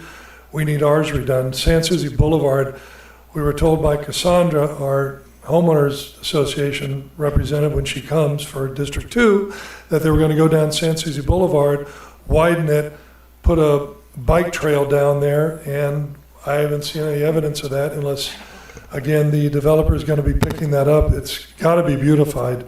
Sans Souci Boulevard is the main entrance in there, but first and foremost, we need a guard gate terribly, and that was my main complaint. We're all in talks now. Illustrious attorney friend made a suggestion. They're supposedly going to put something in writing. I would not be opposed to it if we, in fact, get written up in writing that we're going to get our guard gate. They're going to beautify Sans Souci Boulevard. I don't know what you're going to do about the flooding when you pull for the orthopedic center there in the end of 123rd. Every king tide in September, October, November, it's underwater. It goes right through the drains. I don't know how you're going to correct that. I would think you'd have to go from a 2-foot seawall to 4 feet higher above that and go around the whole, it's like Venice. But anyways, in short, that's basically it. I'd like to see it take place. And the Guardiate would include removal of the cheesy gates on each end of Canal Drive and get something substantial up that cannot be climbed, only open in an emergency. Thank you, Jeff. Thank you so much. Thank you all. Michael spoke, right? Mr. Tomlinson? Michael Beretta, Catherine, yeah, you already spoke, Catherine. Wait, how many names? Wait, Catherine, she spoke? Oh, okay, Vanessa must have gave this back to me, okay. What about Lena Kodolensky? Is Liana? Oh, she's coming. No, I'm not a lobbyist. and David spoke, right? David already spoke. There's somebody that spoke. David, he did spoke, David. Good evening, Leanna Kozlowski with Shubin Law Group, offices at 100 Southeast 2nd Street. I am here again on behalf of Mariners Bay Condominium Association. First and foremost, I do have to thank your staff, Debbie and her team, and the Continuum Company for doing everything in their power to move this forward efficiently. I can't stress this enough. Time is the enemy for the 46 unit owners at Mariners Bay. It's a pretty unique situation where almost 100% of the unit owners support this project, not just because it's well thought out with a fantastic community benefits package, but because it's a real solution to a pretty serious financial situation that the residents are facing. You all know, like other aging condominium buildings, there are significant costs to repair deteriorating concrete. In the case of Mariners, the price tag is significantly high because you can only spread those costs out over 46 unit owners. We're talking about over $100,000 in assessments, and that's before you factor in the rising HOA fees, which are about $3,000 per unit. Bottom line, the numbers do not pencil out, as you might imagine, and it's something that is keeping the unit owners up at night. They cannot sell their unit right now because of the limbo that the building is in, and they have no certainty in terms of where they're going to be living moving forward. So we're asking for an approval tonight so that there is peace of mind for these unit owners and certainty moving into the new year. Thank you. Thank you. And I think that was the last speaker. Did everyone who signed up and received the cards came up and speak? Okay. Mr. Garcon, my only thing that I would say to you, we're in a good thing, so please, there's not much to rebuttal. I think let us do what we do. You're in a good. Move for approval? No, we got to discuss the thing, but give us, you have anything you want to say? So I'm going to be very brief, Yes, and sir. I'm sure we're going to engage in some dialogue. The first thing is that there was a reference to what we're doing to the dog park that's specifically identified in paragraph 8D of the community benefits package, that we're going to enhance the dog park. With respect to the seawall, we can only increase the seawall that's along the, that's coterminous with our boundary lines, so that's on the eastern portion of our site. So we are enhancing the seawall for our site from 6 feet to 8 feet, which is what we can only do for our property. We can only improve for our site. And I'm sure we're going to have a discussion regarding the Bay Walk. I think that there are some substantial differences between this site and the White House site. One is that it's immediately adjoining and adjacent to a park, and that park has piers that go into the water. Secondly, when you look at the eastern portion of our property, we have townhomes that are immediately on the eastern portion of our site. So if you allow people to walk along the perimeter of our site, people will literally be walking around their backyards. In addition, we've already set aside a northern portion of our property in order to provide for the access for the public to utilize in addition to Lehman Park. And then finally, one of the last things that I'll talk about is with respect to the drainage. One of the improvements that we're making is along Bayshore Drive. Under Bayshore Drive, there's a pipe. That pipe is being upsized to address the drainage. One of the reasons why you have issues on Bayshore Drive is because that pipe has not been improved in some time and we'll be improving it. So with that, I'm looking forward to the discussion and looking forward to the robust dialogue that we're going to have. All right, thank you so much, Ms. Love. Do you have something you want to add? Yes, sir. Mr. Mayor, one of the things that they are asking for, and you caught it right at the tail end, is they are asking for you to allow them, for us to administratively approve the site plan, instead of bringing the site plan back before you. No. Yeah, I'm not surprised. So we wanted to make sure that that was clear, that that's one of their asks. Yes. And so, as part I of the was, discussion. let me say this.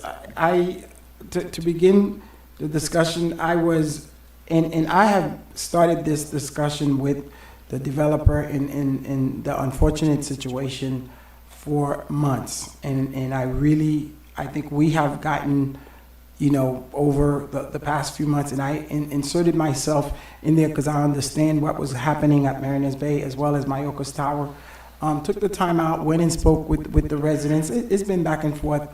And a lot of times residents, I think they see us and they make all these things about us, whatever the case is, not even giving us the opportunity to even talk to us or even see how we feel about certain things. And we are really here to listen and hear.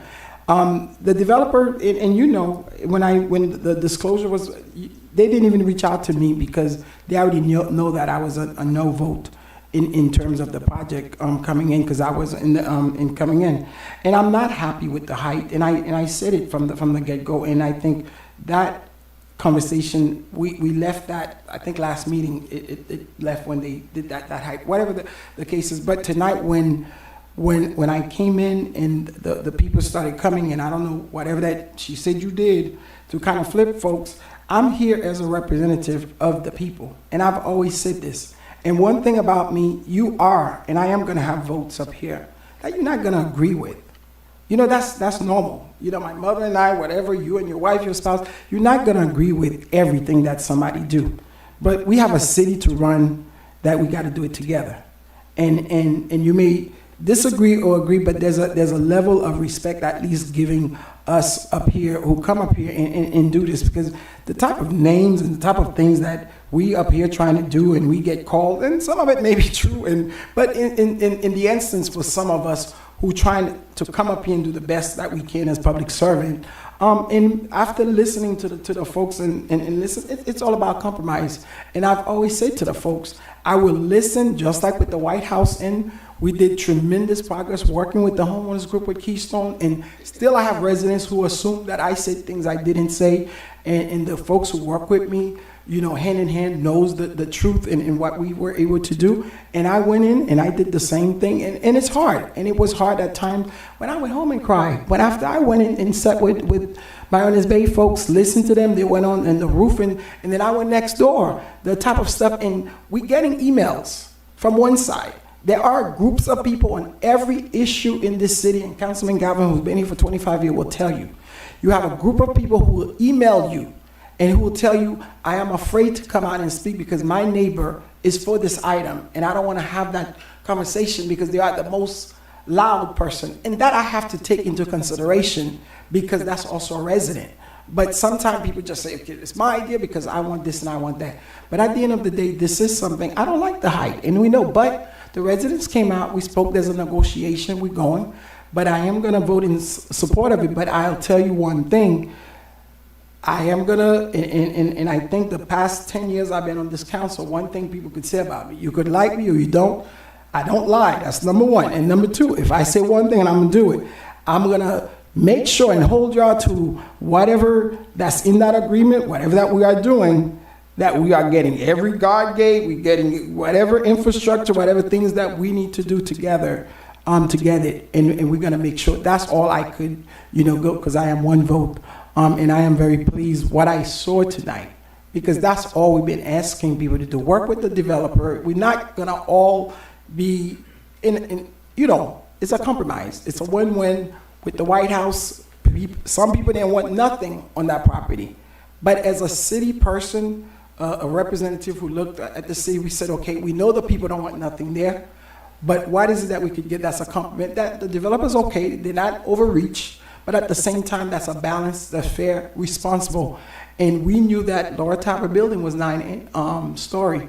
So 11-story, they were compromising folks, but we were okay in what we were getting over there. And that was real smart development. So with that, you did a great job tonight, sir.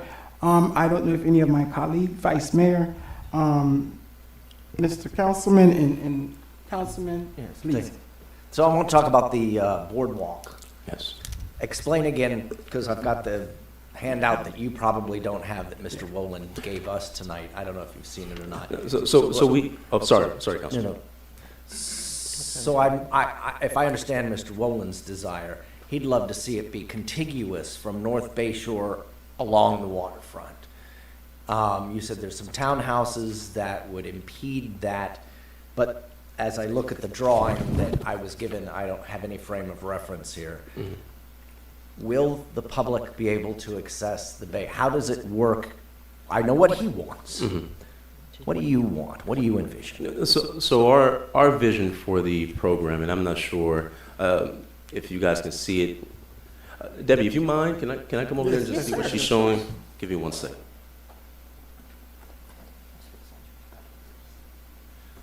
All right, so this is a depiction of particularly the townhomes that are on the eastern portion of the property. And immediately adjoining their site, right behind them, is essentially what I believe Mr. Wolin is referring to in his depiction. And what you'll see there is that when you look at the walkway, it's immediately adjacent to the private boat docks that are immediately east of the site.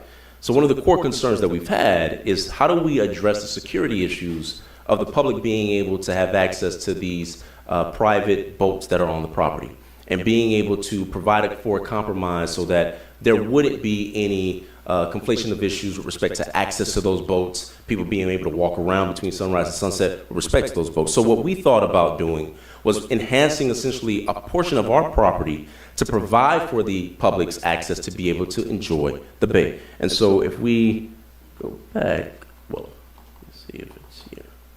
So here, if you look at the right side of the screen, you'll see an area that's essentially outlined in green. And I'll show you what the depiction is. Can you point to it? Yes. Because it's really small and... Where's the green?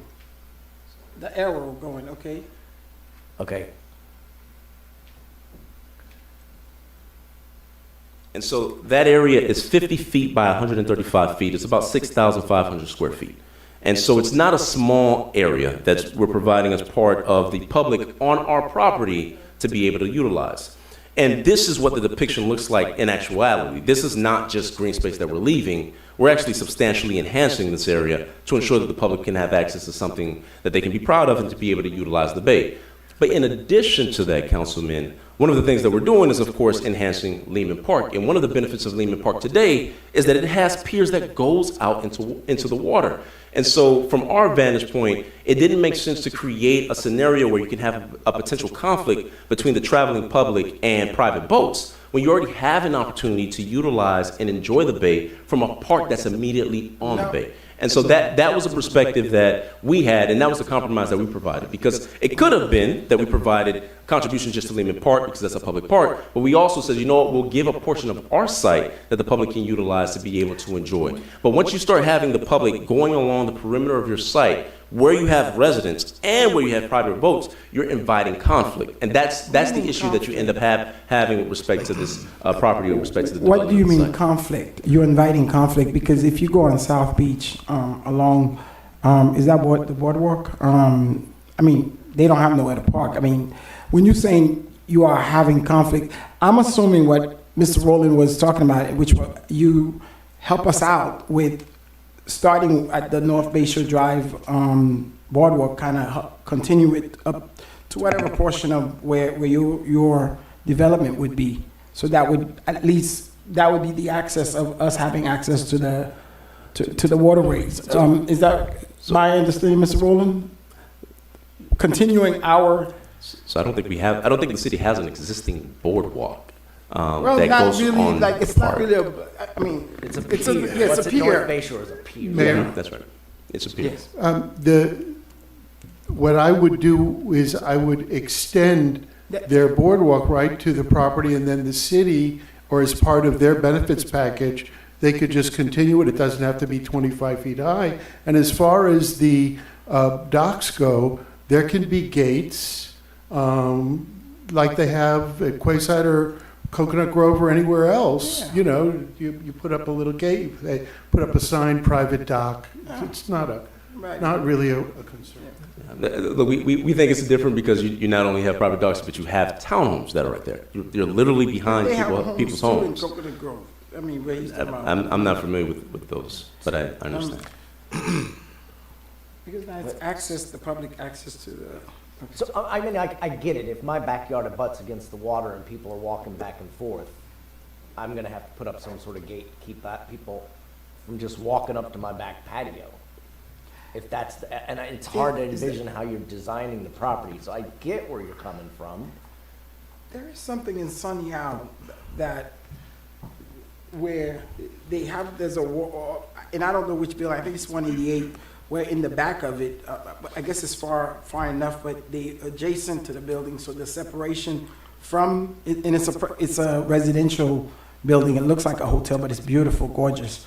And I guess they have their own. So here's the thing, from my standpoint, I'm out of here. Is there time for y'all to carry on this conversation? I mean, there's gonna be multiple hearings on this project going forward. I don't think anybody up here wants to just have staff administratively sign off on things. No. So if you're gonna be bringing site plans and things back, is there not a way to have a conversation to, you know, he's speaking of, I wish I ever got to South Beach, you know what I mean? I don't hang out anywhere where there's docks but you know what, so I don't have any point of reference to say what works, what doesn't work, etc. But if you're open to the conversation, and you know there's a time to still have conversation. Let me ask Debbie this, Ms. Love, what happened tonight once this if this passed tonight? What happened without their condition? Forget the administrative. Yes. Right. They would submit a DRC application, and based upon the conceptual design that you are approving tonight, we would assure that they come into compliance with, to the greatest extent practical, of what you are saying conceptually. So if you approve it like this, like that, then when it goes to DRC, we're going to look at it from the same perspective. Unless they submit something different, a different design, a different concept at DRC, and then unfortunately, that would require them to modify their CUP and come back for CUP review again. So you're saying there's no time to have any conversation, let's hash it out, everybody roll up your sleeves, we're going to be here till midnight. Not to a great extent. They can't really modify what you approve tonight conceptually, because the site plan has to be in compliance with what the CUP design that you provided. So they'll have a final site plan based upon the conceptual design that you approve this tonight. And all right, now, so here, and if I might, Mr. Wolin, Mayor Wolin, a lot of people in this room have flipped tonight. I don't want to be the one to stand in the way of that flip and then throw this all back to the drawing board over public access. I'm trying to find, you follow where I'm coming from? In other words, I know what you want. I know what you want. I get what they're offering. If there's not time to flex this out between now and some next hearing, then I'll vote for it as is, because it's not what you want, and I'm trying to help you out here, but it's what is probably in the best interest of the majority of the people in this room tonight. So, If I, right. if I, Personal other issues, and I really can't say too more. I got you. if I just don't want to, look, a lot of people tonight have changed their mind. There was more kumbaya tonight than I was expecting. I want to honor that feeling. Councilman Charles, and then Vice Mayor. Vice Mayor, go ahead, Vice. No, Vice Mayor first. Go ahead, Councilman, and then Vice Mayor. Thank you. No, quickly. I think if you look at the presentation and look at everything, folks will have access to the bay. That's a given. And they're doing a very nice job in how you move around and nice park and everything. Now, what Mr. Gaston was talking about when he said conflict. Now, if you have those townhomes, and then again, if you have a boardwalk, then you have to put a gate. So it's like 1 minus 1, you cancel it again.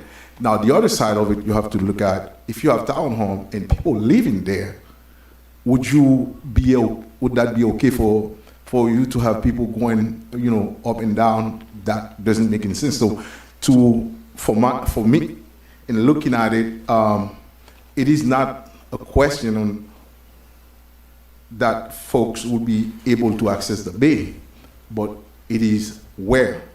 But not, they want to give access. They're working with the park and on their side access to the bay, but not directly from the back of these resident townhomes. So that is something we can spend the rest of the night discussing that part, but it doesn't make like a very big difference. And again, you have to look at the other side, the safety issue. I think that's what Mr. Gaston was having. And the other side of it, I would say I was waiting to hear so many people scream, no. I think they did a very good job. If you look at the building, that will be the gateway to our beautiful city. And to the residents who are suffering and need a break, they will see it on another line, and you have them tonight. So with that, ladies and gentlemen, I will just move for approval. Hold on, Councilman. Vice Mayor wanted talking. Oh, no, I have definitely. a couple of questions. Yes. Before. So real quick, after Vice Mayor. Sure. So, thank you again for the presentation. I understand the concept. Wear my fiduciary hat. I'm very happy at the ad valorem tax that we're going to get, the benefits. But I have to say, and I said it to you privately, and I told you that I would say it publicly, the Baywalk. And that's something that, as you can see, that the first time it came up, I talked about the Baywalk. And I understand the what you're offering, and it's pretty, but whenever you're talking about waterfront, people want to be able to. I would want to be able to. Now, you're talking about this is going to be a luxury building. I don't see security being an issue. Someone that's buying a house or buying condos for 1.3 million, 4 million, that's going to be baked in. So there's going to be security. So now let's work it out. So I understand your point of not being so close to the townhomes. Okay, fine. Let's probably scale it back. I don't know, but that linear view is important. I think it's important to have access. Again, I always say this. I say this every time. If you're coming to ask us for something, we have to give back to our residents. I say this every time. So and that's why whenever people are asking for floating units, I says, what is the amount of workforce housing or affordable that you're going to set aside? Because the people have given us the authority to vote in their best interest. I have to be able. Someone can't come here and buy a $1.3 million home and up, and then the people that allowed me to vote for it can't have access to it because of I thought about it, I revisited it. So let's, in the spirit of what Scott Galvin is saying, let's see how can we come, Frank, help him, or how can we come to a happy medium where, we're not intruding on, or there's not a fear for the townhome owners, but then we still have a linear view of the waterfront. But wouldn't the townhome people have a gate around their home? Yes, sir. So here's the problem. Here's the problem I have. Mr. Mayor Woland is speaking as a member of the public, unless you represent the party, because otherwise we would have to open up. That's what I need to speak to, because I received a text message from What, you have to be on the mic, on the record, on the microphone, on the microphone. If somebody would let him have the microphone. I received a text message from my client a moment ago, and it says, "Stop promoting the boardwalk." So that's my client's direction. Personally, I might feel otherwise, but I've communicated that to you, and I thank you very much for your consideration. Have a nice evening. I'll second Councilman's motion to approve. Before we do that, I still have more discussions. I didn't talk about the community benefit. Yeah, but And- you also, yeah, but now it's a problem, but, okay. I'd still like to discuss. If there's something about the community benefit, though, that you don't like or want to see improved, is there not time to talk about that at a future meeting? Because that's not a design item that has to go before the DRC. No, it is a condition of your approval. It is a requirement by the code that they have a community benefits agreement that meets with your, now staff, that doesn't go to DRC, right? That doesn't go, the community benefits does not go to DRC. It's just part of the package. So technically you could have a further discussion, but before they would go to DRC, they'd have to have a So final we have to have the community discussion. benefits agreement. Not necessarily this evening, but before they submit for DRC. I have to say, Vice Mayor, I think what they've put forward thus far is way more than what we normally see from anybody. Theirs was on a lot of levels in a lot of places. So, I mean, if you've got a tweak, I think that's cool, but I'm... Ms. Love, well, maybe Ms. Warren, this question, this is a quasi, does this would require just one reading, or would it would be required to come back?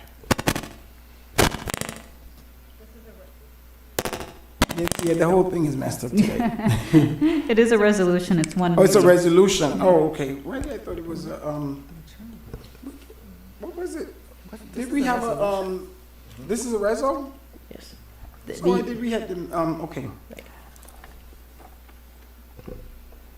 I did just want to confirm whether the, So I'm sorry, Madam Clerk, Mr. Mayor, so can I specify the community benefits now, or is there another opportunity No, for Madam it? Vice Mayor, let's be clear. You have all the right to talk about whatever you need to discuss, because this is the time now. And so the Baywalk is, No, you need to discuss it. This is, if you're gonna vote on it, you need to discuss it. I would say, as far as the Baywalk goes, I'm okay with what they've got. not even a compromise? Okay, all right, I guess. Keep out just- of mind. yeah, okay. Right, so, So these were- I mean, I thought the Baywalk was part of it, period. From the what could we, I heard what Frank Wolin says, I understand that, but again, I don't have a client, I mean, the clients, my clients are the people, right? So, where can we meet? So I think, Vice Mayor, one of the things that I'm trying to access and address are both of the concerns from the council and from the client with respect to the potential tenants on the site. And so I think, and I would need to talk to Bruce and William about this, we have an extension of the northern property. We have where the building ends. We can potentially extend the access point for the residents to make the area potentially wider, and potentially, and I would need to make sure that give me 1 second so I can talk to my client to make sure that he's that they are. Should we take a 10-minute recess? No, 2 minutes, 2 minutes. 2 minutes, yeah. If I may, Vice Mayor? Yes, please. Just to satisfy some of your concerns? Yes. Miami-Dade Shoreline Committee, this project was required to go before the Miami-Dade County Shoreline Committee. Staff always encourages, and so does the Shoreline Committee, proper linear access to the shoreline. They actually presented this modification, and they have an approval from the Miami-Dade County Shoreline Committee for this particular modification due to justifications that were provided by the applicant. So just so you know, normally that would be a requirement of the Shoreline Committee, but they explained their rationale, size, width of the lot, things like that, that made that linear access more challenging to deliver. And so they had received approval from the Shoreline Committee for this, so whatever modifications they would like to proffer additionally to expand that, it would certainly be appreciated by staff, because we like those boardwalks to be like that along there as well. But when the Shoreline Committee approved it, staff certainly goes along with their final approval. So I just wanted to put that clarification out for you, that it did go before the Shoreline Committee. Yeah, but that's a good, Mr. Mayor, I move that we take a 10-minute recess to allow all parties to talk Yes. about their bayfront. we will be back at 10:30, 9 minutes, 10:30 on the dot. Okay, thank you. Thank you. Go down there and make sure you're happy with it. Oh, I got it. I'll put him on. No, I know.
Okay, guys, it's approximately 10:30. 10:30. We are order. I like that.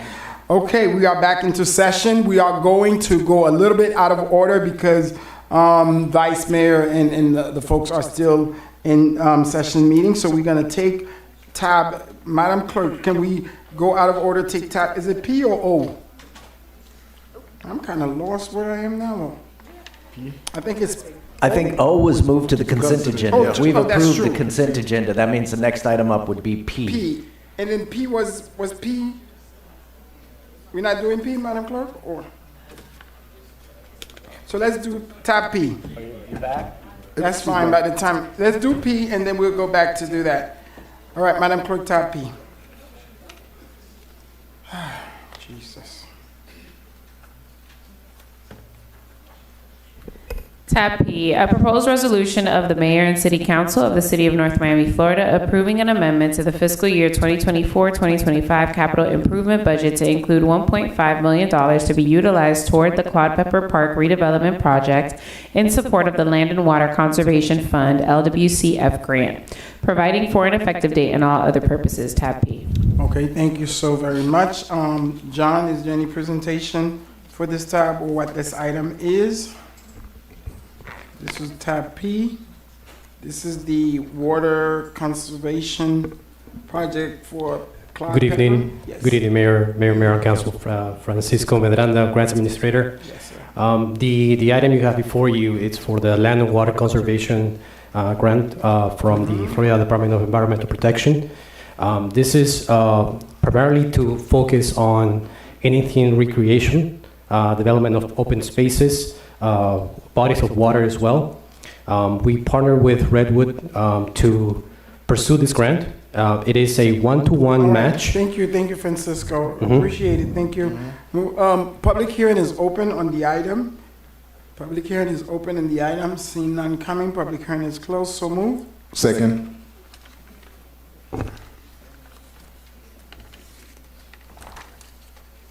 I have a motion made by Mayor Desmay to approve the item at tab P. The motion was seconded by Councilman Charles. All in favor? Aye. Any opposed? The item passes with a 4-0 vote. Thank you. While we at it, just real quick, tab R, S, and T, and then we'll go back to X. It was. So we're skipping Q? Whichever's next. Is it Q that's next? Yes. Yes, go ahead. Tab Q, a proposed resolution of the Mayor and City Council of the City of North Miami, Florida, authorizing the interim city manager to issue purchase orders in an aggregate amount not to exceed $840,000 annually for the provision of services related to concrete curbing, sidewalk construction, milling and resurfacing of asphalt concrete, striping of city streets and lane delineators on an as-needed basis, utilizing the City of Dania Beach ITB number 2024-21-0-2024, providing for an effective date and all other purposes. Tab Q. Thank you. Public hearing is open on the item. Public hearing is closed. Move approval. Second.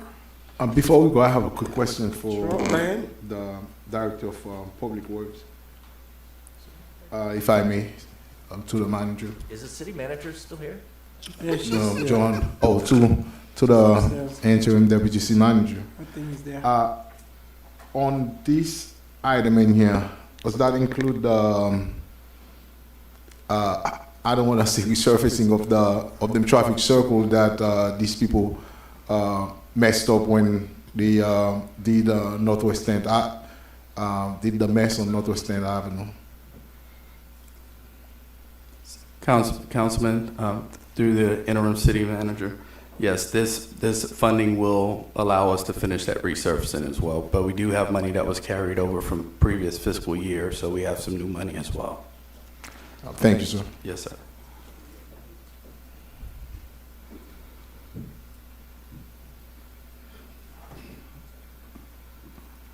Okay, is that it? Yeah, that's about it. Okay. Vice Mayor. No, there was a motion. Public There was a hearing, motion. yeah, public hearing is closed, right? Correct. I have a motion made by Councilman Galvin to approve the item at tab Q. The motion was seconded by Mayor Desmay. All in favor? Aye. Any opposed? The item passes with a 4-0 vote. Thank you.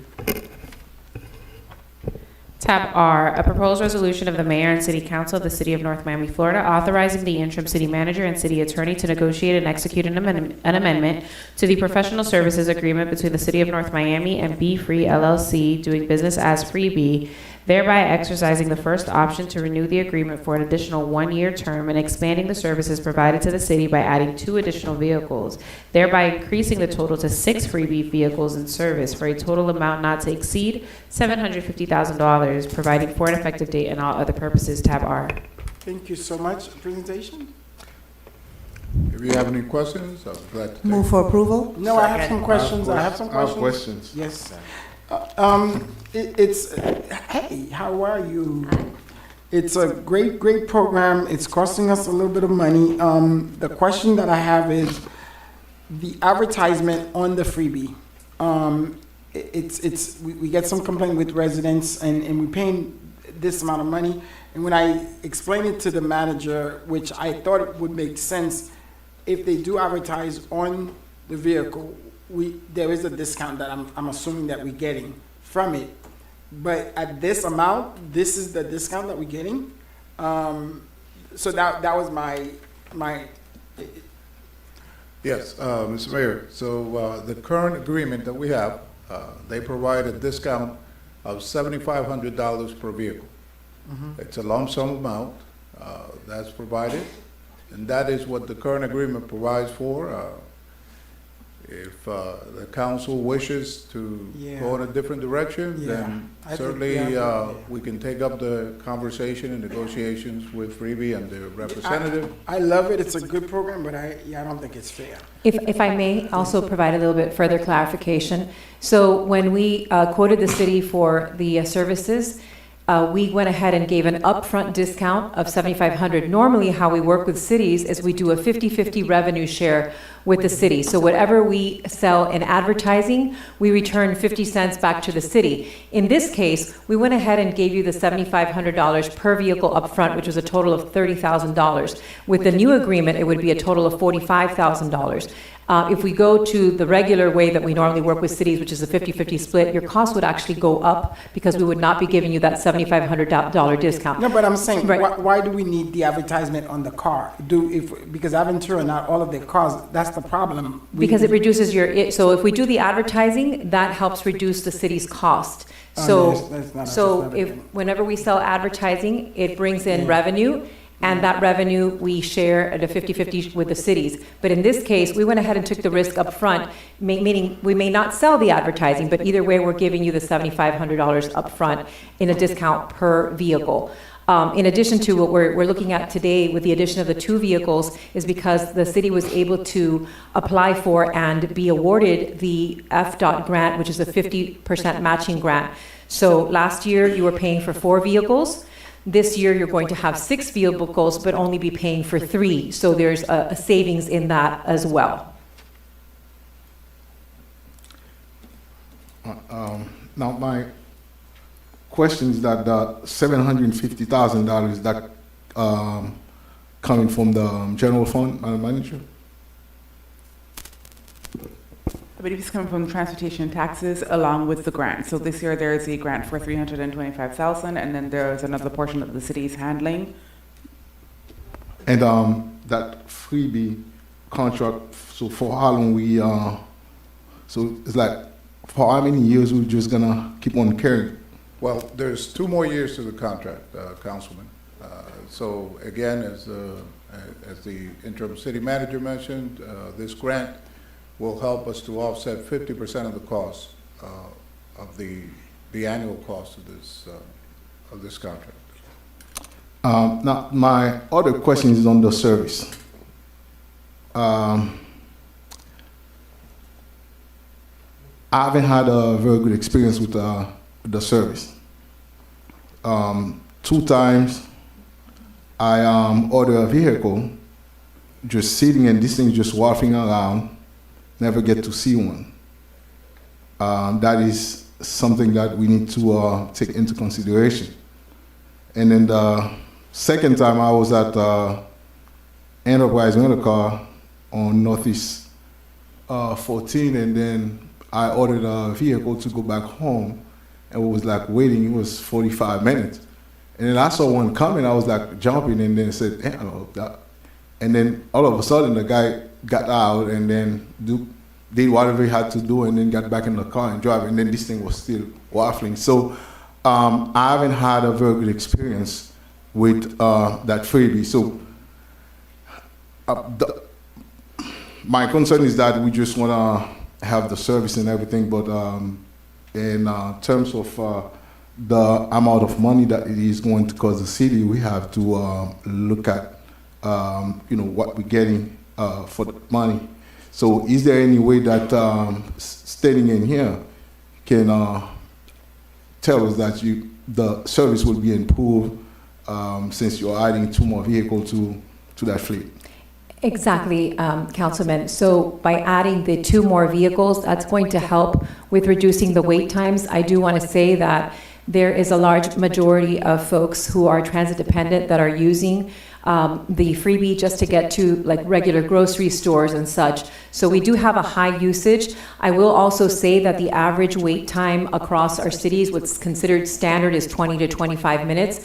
I'm happy to offer a couple of things. Number one, I'm happy to offer a presentation to come back to you and go over all of your numbers, show you what your ridership has looked like month over month since the service has been in place, so that you could see how the ridership has grown and the popularity, of course, of the program has grown, thereby necessitating more vehicles. Also, I'm happy to do a town hall and help educate the residents on how to best use the freebie, knowing that they should call it, 20 to 30 minutes in advance so that they can take the most advantage of it and kind of help them manage their expectations. Unlike rideshare companies where you have thousands of vehicles out there, we're only working with 4 for the entire city. So your peak times are between 2 p.m. and 6 p.m. You're going to have during those times higher than normal than your standard 20 to 25 minute wait time. With the service, but again, I'm happy to come back here and go over all your numbers from when the service started to where we are now. Perhaps you want to wait a couple of months when the two vehicles are in there, so that we can see what the impact of those 2 vehicles will be in the city. Thank you very much, Mr. Alberto, to the manager. How many more years do we have in that contract? 2 more years, Councilman. It was like for a total of 4 years? No, it's actually a total of 3 years. So it'll be this year. It's only 1 year? We've only had 1 year. Oh. Right? So this will be the 2nd year, and then there's 1 more year coming up after that. Okay. And do you guys foresee any increase next year? Because it's like getting heavy. An increase in the cost? Or? Yeah. Well, no, the cost is what we have under contract. So the cost is not going to increase. Again, I think you have the vendors here, and they're hearing your concerns, and they're hearing the council's concerns. And obviously performance is important, right? And service and performance is important in a contract like this, because the contract will run out in a year or 2. So I think they're hearing your concerns, and hopefully they'll be receptive to those concerns, right? Because, poor performance may lead to the council not extending their contract, right? Thank you. If I may, we also have identified a new grant that we'd like to bring to the city's attention through the Department of Energy. That's another 50% matching grant, federal grant, that would also help with the city's portion of the costs. Oh, good. Mm-hmm. I'd like to thank you so much for your presentation. And again, I just want to, and I hear the concerns, and I hope that you hear the concern. I'd like to implore my colleagues to really support this. This is, I think, one of the dollars that is well spent on our taxpayers, where anyone in the city of North Miami, any resident of the city of North Miami can use this anywhere within the city of North Miami. And not only that, they can, and it helps our model of work, live, and play. So you can go, if you work in North Miami, take a freebie from work, and if you, go to the supermarket, etc. I've literally had residents come to my home and said to me, you know what, we need more because the wait time is you know, it's high, and so that's why I'm so happy for the grants that we're able to get so that we can get more cars. But this is the one benefit that I think that our residents really fully get a benefit from. So with that, I'd like to motion for, oh, you still have a question, Mr. Mayor? Yes, Vice Mayor. How was this money is coming from our transportation dollar, or is it enterprise fund? It is the Transportation Surtax Fund. Okay, so this is enterprise money. Okay, but the CRA had a 50% match in the other one. Is that happening this year, or is just only the city portion? So the CRA for the first year made a $100,000 contribution, but it was only 1 year, so there's no more CRA funding. Thank you. Vice Mayor moved it. Was this? I have a motion made by Vice Mayor Estimate Irvin to approve the item at tab R. The motion was seconded by Councilman Galvin. All in favor? Aye. Any opposed? Item passes with a 5-0 vote. Thank you. Thank you. Thank you. Tab S, a proposed resolution of the Mayor and City Council of the City of North Miami, Florida, authorizing the interim city manager and city attorney to negotiate and execute an amendment to the professional services agreement between the City of North Miami and Kimley Horn and Associates, Inc. for additional consulting services needed for the development of a Vision Zero Safety Action Plan in an amount not to exceed $309,860.50, providing for an effective date and all other purposes. Tab S. Yes, Tab, any presentation, Mr.? If you have any questions, I'll be glad to take them. Okay, so pretty much it's self-explanatory. Okay, public hearing is open on tab S. Public hearing is open, it's just Move for consulting. Thank you. Second. Second, okay. It's been moved and second. I have a motion made by Vice Mayor Estimate Irvin to approve the item at tab S. The motion was seconded by Councilman Galvin. All in favor? Aye. Any opposed? Item passes with a 5-0 vote. Thank you. Tab T, a proposed resolution of the Mayor and City Council of the City of North Miami, Florida, authorizing the interim city manager and city attorney to negotiate and execute an amendment to the consultancy agreement between the City of North Miami and Achievement Consulting Group, Inc., revising the scope of services and terms of compensation in accordance with the proposed amendment, providing for an effective date and all other purposes. Tab T. Thank you. Tab T is open for public hearing. Public hearing is closed. Seeing none coming, may I get a motion to move? So move. Second. Move approval. I have a motion made by Councilman Galvin to approve the item at tab T. The motion was seconded by Councilwoman Timothy. All in favor? Aye. Any opposed? Item passes with a 5-0 vote. Thank you. Okay, thank you, sir. So now we'll go back into tab, oh God, let's see. This is tab, so we'll do X, Y, and Z, and then we'll finish with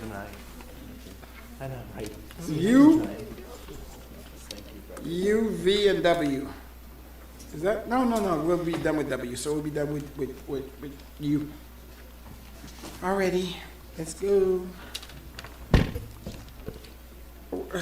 I have no idea where we were, so somebody else. So I last can bring time you. we left, yeah. I can bring you back. Yes, yes. Yeah, we have a motion in a second. So I just, Wait. On which item? On the X. X. There was some discussion. No, I'm talking about on the discussion. Vice Mayor, you wanna go ahead? Because we are in the agreement of the, correct? Mr. Gasson? Right, so We're back to tab X. Right, so Yes. the part that I would like to speak about is the community benefits for the workforce housing and affordability portion. Just wanted to know if you'd be able to be supportive of setting $1 million for that, for housing? Yes, we would be willing to set aside $1 million for affordable and workforce housing pursuant to that section of the community benefits package. Okay, so now, I just want to make sure, because that, last time we had community benefit, and then it changed hands, and then it didn't appear. So how do we get those funding before or right when you're pulling permits? So the timing of it, I think even with the other project was going to be based at the time of the construction loan. I would have to talk to my client to see the timing of it because I haven't obtained the time. at the time of construction loan. It's typically not done at the time of building permit. It's at the time of construction loan because we know we're mobilizing the materials and the construction of the site. So we would tie and tether that amount to the time at which we receive the construction loan to move forward with the project. But with that, I would ask for this council indulgence on one specific issue. And it's a narrow issue with respect to the fact that I know that there has been some discussion on the unwillingness to be willing to approve or authorize the approval of this administratively. Our request would be to allow for it to be approved administratively. I hear you, Mayor. I think. But wait a second, Mayor. I know you have the votes, but listen, I was on board to move on with that tonight. But if we want to go down that rabbit hole tonight, and we're gonna be here, I have 110 reasons as to why this community. I think people left here with the understanding that we were okay, and we were. Because we, most of the folks that was leaving, that was something that we were okay with in terms of doing. And I was okay with that. I'm already getting text messages from residents, that's already upsetting with me in terms of what we are talking about doing. But this is really troubling. So Mayor, wait a second. So I want to make sure I address this issue because in the negotiations that I had with the neighbors, we specifically talked about. You're negotiating with us, so I understand with them, but this is the council. I understand, Mayor, but you were talking about the neighbors and their concerns. So I want to make sure that I address the concerns that they raised with me and what we raised with them. So what we told them was that prior to administrative site plan approval, we would have the issue with respect to the relocation, the redesign, the reconstruction. Wait a second, man. I know you're shaking your head. I just want to get it out, and then we can have the conversation. If you guys will indulge me, that we will have those issues addressed prior to site plan approval. And the reason why. Let me say this, sir, please. Somebody has to look out for the rest of the residents, and I'm gonna be very clear. Coming into this meeting, you guys already knew. As far as public disclosure, nobody had met with me or discussed or anything like that because my vote was not needed, which I get it. I get that. However, I am still on this council and I am still the mayor.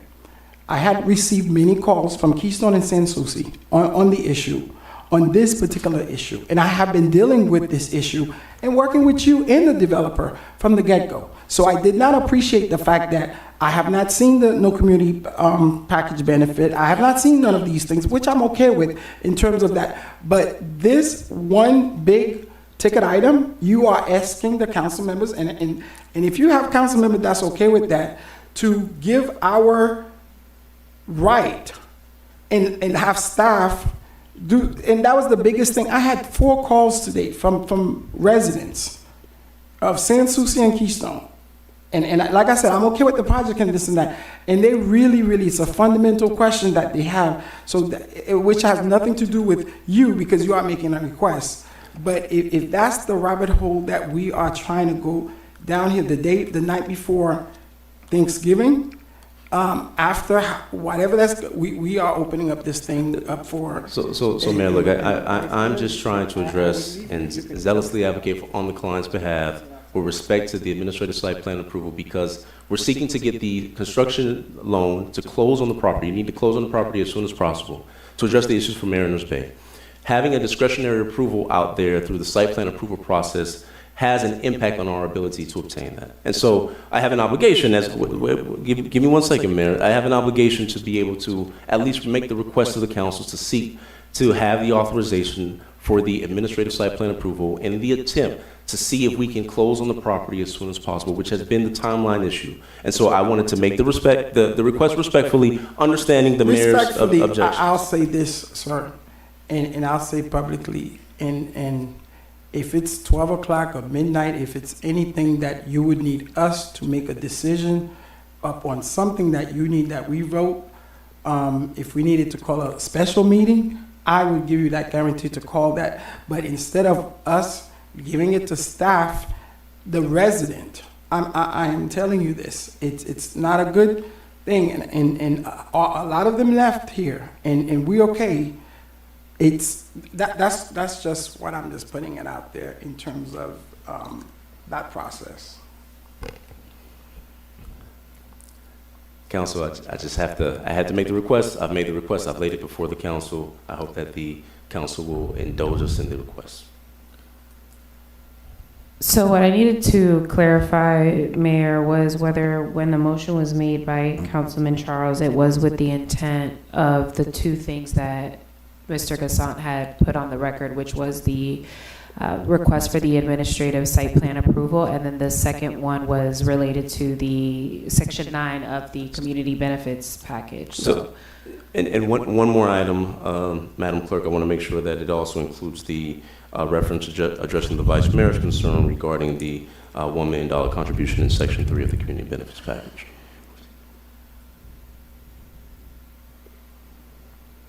Can we vote on all three of those separately? I have to say, I'm not comfortable with the administrative site review or approval. I'm not comfortable with that. And look, I think I'm not gifted at a lot of things, but I can count. And so I think for me, I see where that is, Council. I wanted to make sure that I got to that point and saw forward. I'll take the mayor at his good word that to the extent that we need to expedite as soon as possible the site plan approval process that we can. And I understand that, but if I'm seeing two no's at this moment, I don't know how productive of a continuing conversation this is going to be on that.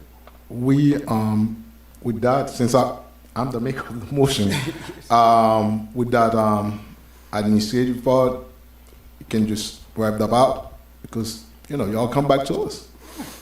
You guys come back to us. So that's the way it is, so that we have time, ample time to analyze, ask questions as we do today. That's what this body is all about. You just have time to analyze, ask questions, and get clarification so that we can move on one accord. So if that embodied everything that you said in here, I will respectfully withdraw my motions until we clear it, or we vote on them one by one as Councilman Galvin suggests, so that we can be clear on as how we move. So what I'm hearing is that there's no issue with the first, there's an issue with the first piece, but not the last two as it relates to the community benefits package. So would your motion be to approve this with those two, with the inclusion of those 2 points? Which two? The community benefits package amendment at Section 9, where the owner will negotiate with the Sans Souci Voluntary Gated Homeowners Organization for design, reconstruction, and relocation of the guardhouse to their satisfaction, or reasonable satisfaction. And then 3 was the $1 million allocated for affordable housing at Section 3 of the community benefits package. Yes. And would you accept that with your second, Councilman Calvin? Yes. Okay. I have a motion made by Councilman Charles to approve the item at tab X with the remarks listed above. The motion was seconded by Councilman Galvin. Councilman Galvin, how do you vote? It's a resolution, right? Mm-hmm. So we don't need roll call? Yes, that's what she's doing. Either way. Mayor Desilmay, how do you vote? Yes. Councilman Charles, how do you vote? Yes.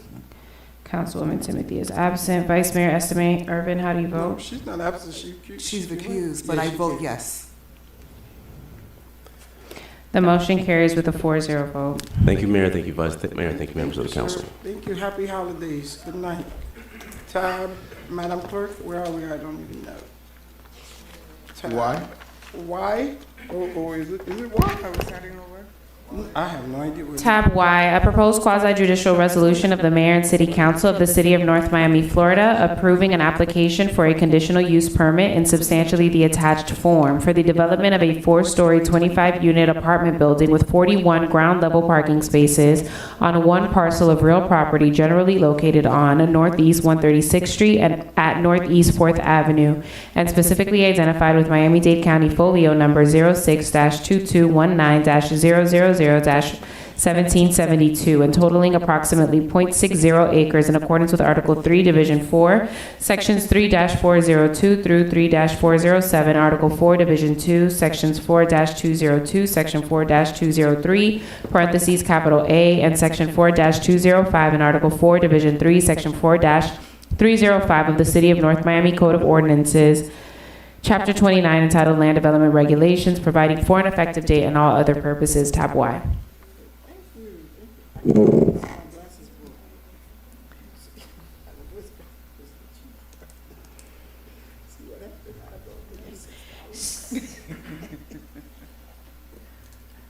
Speedy Gonzalez is ready to go. Ready to go? Ready to go. Listen, Debbie, we like it because you're so quick. I may say too little, but, you know, always let me know. Again, this is a request for the conditional use to allocate 17 floating units to develop this particular project. It's located at 450 Northeast 136th Street. It's a little over a half of an acre. It's a vacant parcel now. It's zoned R5, and it would allow 75 feet in height and 16.3 dwelling units per acre, but which would allow them 8 dwelling units per right. But through the conditional use permit, which they're coming before you, they can request up to 25 additional dwelling units per acre through this conditional use permit. They're not requesting that maximum of 25. They're requesting only 17 to develop this particular project.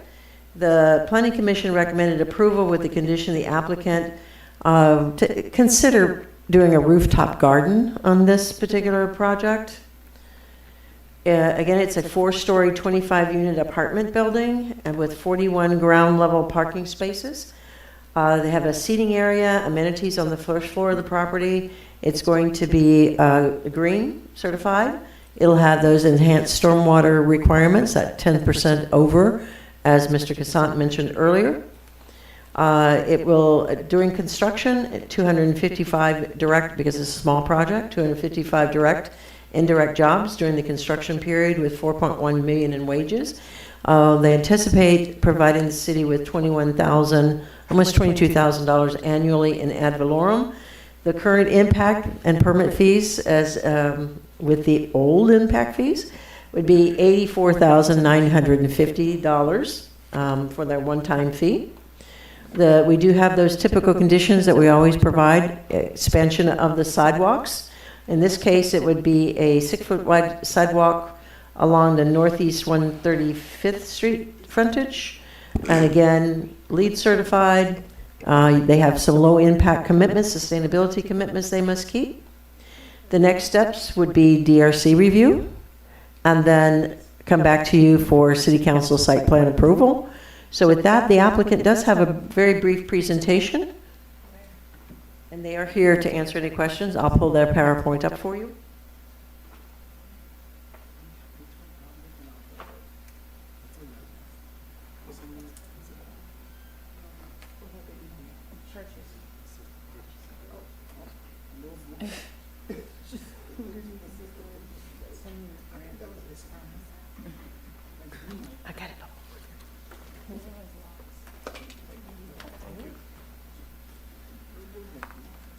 Good evening, Mr. Mayor, Vice Mayor, council members, staff, Madam Manager. My name is Sergio Perinos. My company is CSP City Consulting, Inc., and I'm representing the owners. My address is 261 Navarre Avenue, that's in Coral Gables, Florida, 33134. I was going to ask Pedro to stick around and jump in for me because he did an amazing job. But this project is not by no means not as ambitious as the previous one, and also not as visible. It will be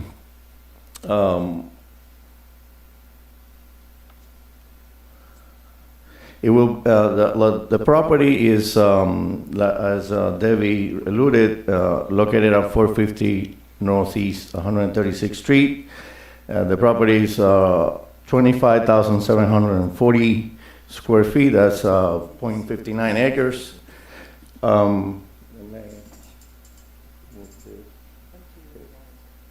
There you go. And we can go through the conditional use permit. We can bring it up to 25 units to the acre, which is the reason why we're here tonight. The proposed development, as you see it, has gone through a very rigorous review process, both with your staff and county agencies. And we actually began this process back before COVID So that was probably 2019 by the time we first approached the city with this project. And we have complied, obviously, with every DRC review comment that we went through. Right, so as you can see, in the interest of time, this is in my district, and I'm getting a point of privilege to speak to you real quick. Sure. So you're asking for 17 units? I'm asking for, well, this building is a 4-story building, 25 units. Okay, Approval. so, It has parking, it has electrical vehicle parking.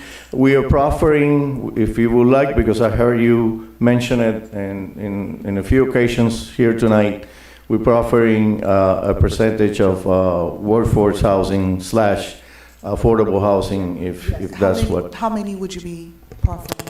At least a 10%. Okay, and 10% is? Five of the 25? Is that We- I was good at math. I don't know. That's 20. I wanna hear. 20 something. So it can't be. Well, I want to hear the numbers. Is it 2? No, so can you allocate 5?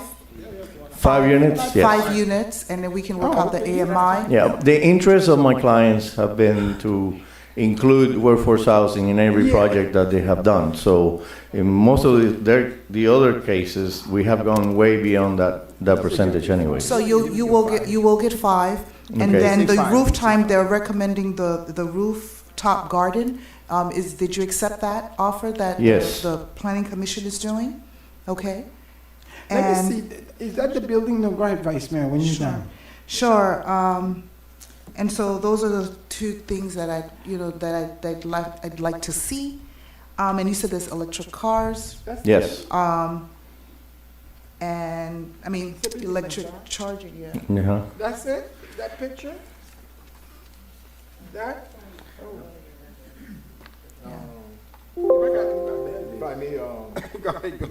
This is a floor plan, different floor plans. just- So this is what the building is gonna look like. It's gonna have, Is it the first, color or something? this side of the building will have a lot of glass exposure. The other side is mostly parking. We try to. Bottom. The bottom is a combination of offices, leasing offices, and utility rooms, etc. If I may, just for the record, you said that would be about 10% affordable units, which would be about 2.5. No. Now, give me 1 second, Mayor. So when you said 5, just want to make sure that it's 20%. Yes. Is that okay? Yes. All right, just want to make sure. That's what it is. Real quick, maybe this is for Ms. Love. How many units are you allowed on that particular unit? Are you right, or are you asking us? By for more right, units? I believe there were 16. 16, okay, and Yeah. you need the additional, no? By right, Mm-hmm.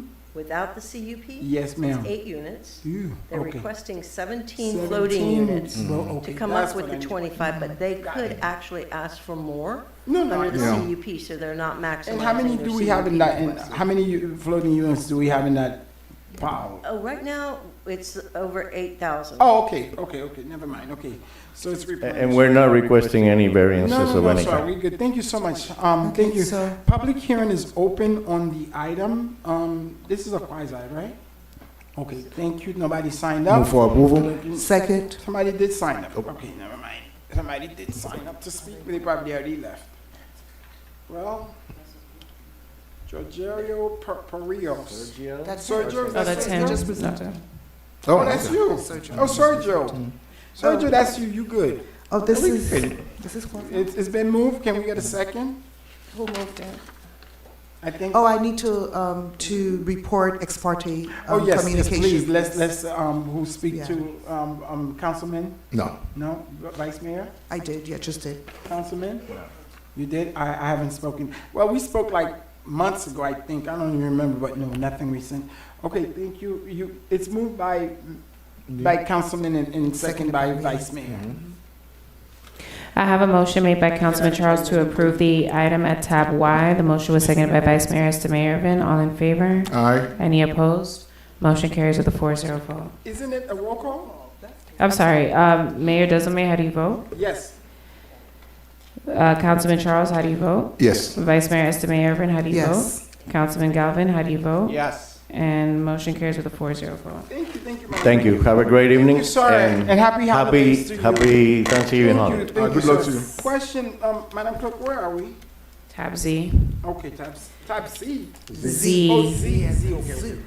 A proposed quasi-judicial resolution of the Mayor and City Council of the City of North Miami, Florida, approving an application for the release of a declaration of a restrictive covenant in lieu of a unity of title recorded in book number 13627, pages 3013 through 3020 of the official records of Miami-Dade County, which unified the two parcels of real properties located at 13650 Northeast 3rd Court, folio number 06-2219-000-1550, and the adjacent vacant lot, identified with Miami-Dade County folio number 30-2219-000-0810, providing for an effective date and all other purposes. Tab Z. I have a 2-slide presentation. This is pretty self-explanatory. As it's in the staff report, this is an old declaration of restrictive covenants, and it was a parcel in an area that was going to be annexed. And so part of that annexation agreement back in that day, in the 80s, was that they needed to unify the parcels, and the annexation never occurred in that area. So they're asking to release that restrictive covenant so that the parcel that's in the unincorporated area is now can be separated from the parcel in the city, since we'd never incorporated that particular parcel into the city. So it's a simple, straightforward release of that restriction. Got it. Okay, thank you. Public hearing is open on the item. Seeing, oh, well, there's no card. No one signed up to speak. Okay, thank you, Debbie. Vice Mayor? So I'll move for approval, but I have a question, Debbie. Yes, ma'am.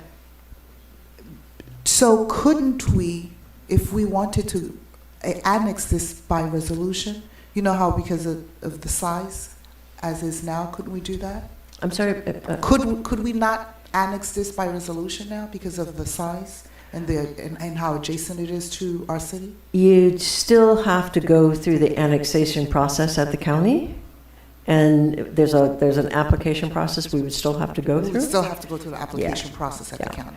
But right So- now, they want to separate No, I those understand, parcels. and I'm going to vote that that's done, but just in case I wanted to revisit this, that we could do an application at the county. Absolutely. And do a resolution here, do an application at the county, and Go through that process, yes, ma'am. process. Yes, ma'am. Okay, so I just wanted to state that on the record. Okay, so move for approval? Thank you. Second. I have a motion made by Vice Mayor Estimé Irvin to approve the item at tab Z. The motion was seconded by Councilman Galvin. Vice Mayor Estimé Irvin, how do you vote? Yes. Councilman Charles, how do you vote? Yes. Mayor Desiree, how do you vote? Yes. Councilman Galvin, how do you vote? Yes. Motion carries with a 4-0 vote. Thank you so much. Now, are you on you? Now we have the second reading items, Madam Clerk. Are we there? Oh, these are, okay. Tab U, a proposed second reading ordinance of the Mayor and City Council of the City of North Miami, Florida, amending Chapter 2 of the Code of Ordinances of the City of North Miami, entitled Administration, Article 3, entitled Boards, Committees, Commissions, Division 2, entitled Board of Trustees of the North Miami Museum of Contemporary Art, MoCA, specifically at Section 2-63, entitled Meetings, Attendance, to change the number of required meetings, providing for conflict severability, codification, and an effective date, and all other purposes. Tab U. So move. Second.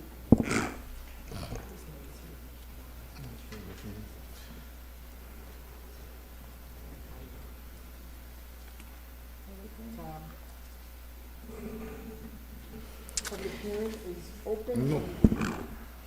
This is, Oh. we already presented, public hearing is open, public hearing is closed. I have a motion made by Councilman Charles to approve the item at tab U. The motion was seconded by Vice Mayor Estimé Irvin.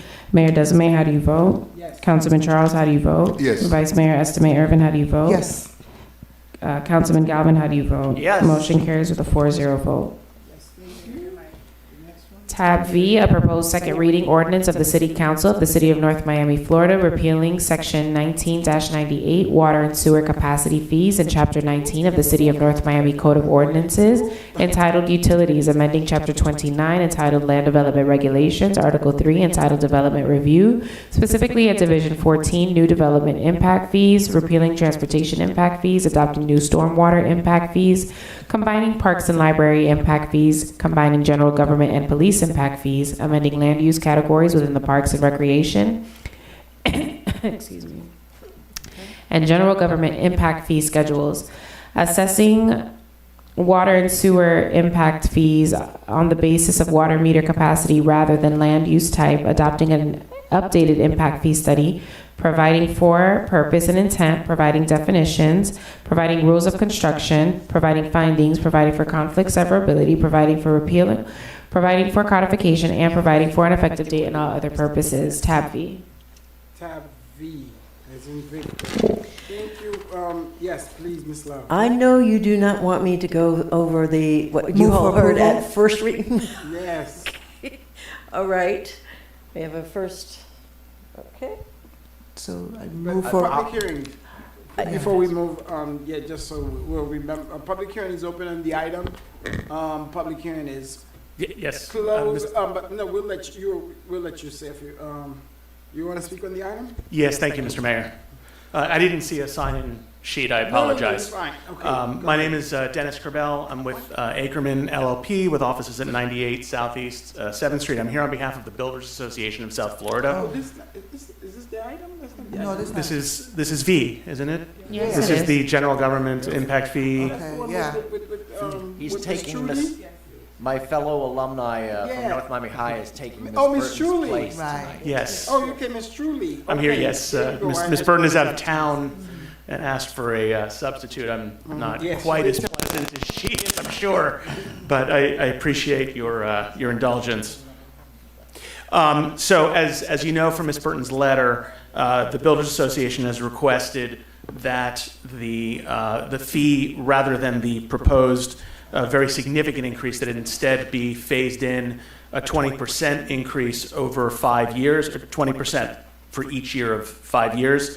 And I just want to amplify the points that she made in her letter, which is this is going to be a massive increase in the cost of housing, and as the council is well aware, the cost of housing is one of the things that this community struggles with. I also want to point out that the Florida statutes do require that impact fees not be increased more than 50%, and even if it is a 50% increase, that be phased in over the course of 4 years, unless there's some extraordinary circumstance.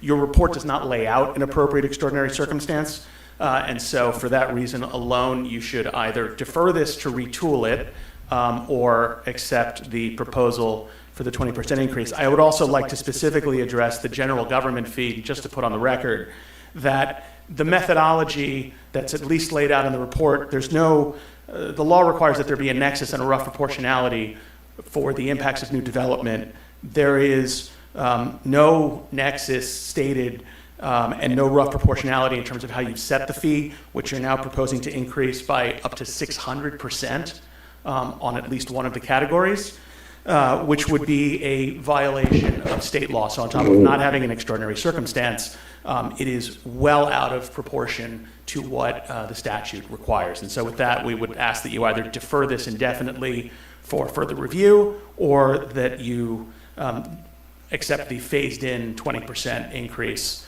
and then revisit this at a later date. Thank you very much. Oh, thank you so much. We've been having a problem with our mics. Thank you so much, Ms. Love. Thank you.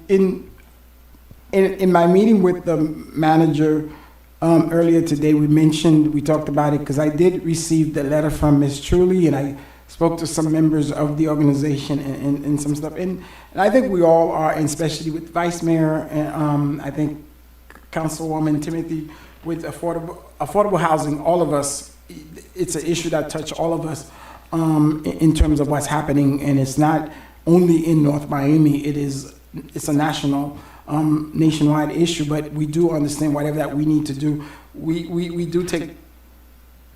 noticed that we have made some mistakes in terms of this was supposed to be done 14 years ago. It wasn't been done in terms of what we are doing.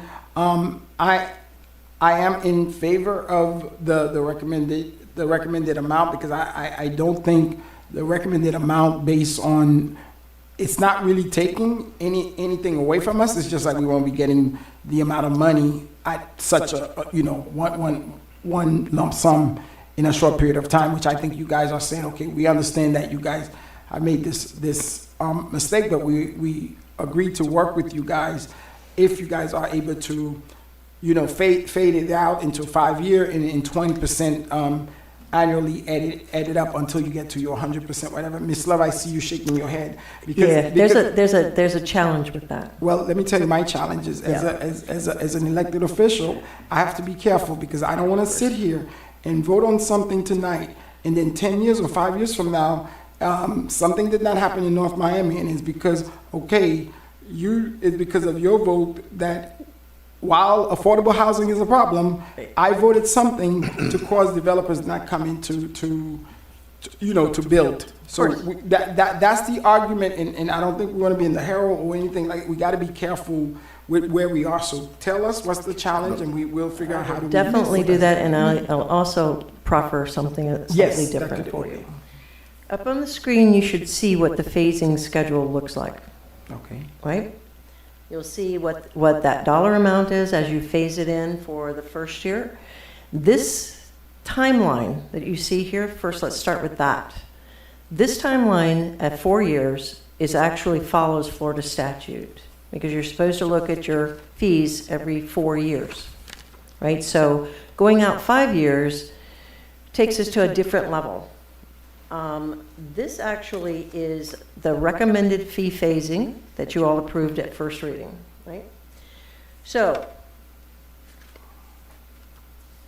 going out to 5 years with this, as recommended by the Builders Association, we have concerns about it going out beyond 5 years, the 4 year, because you can only do them every 4 years.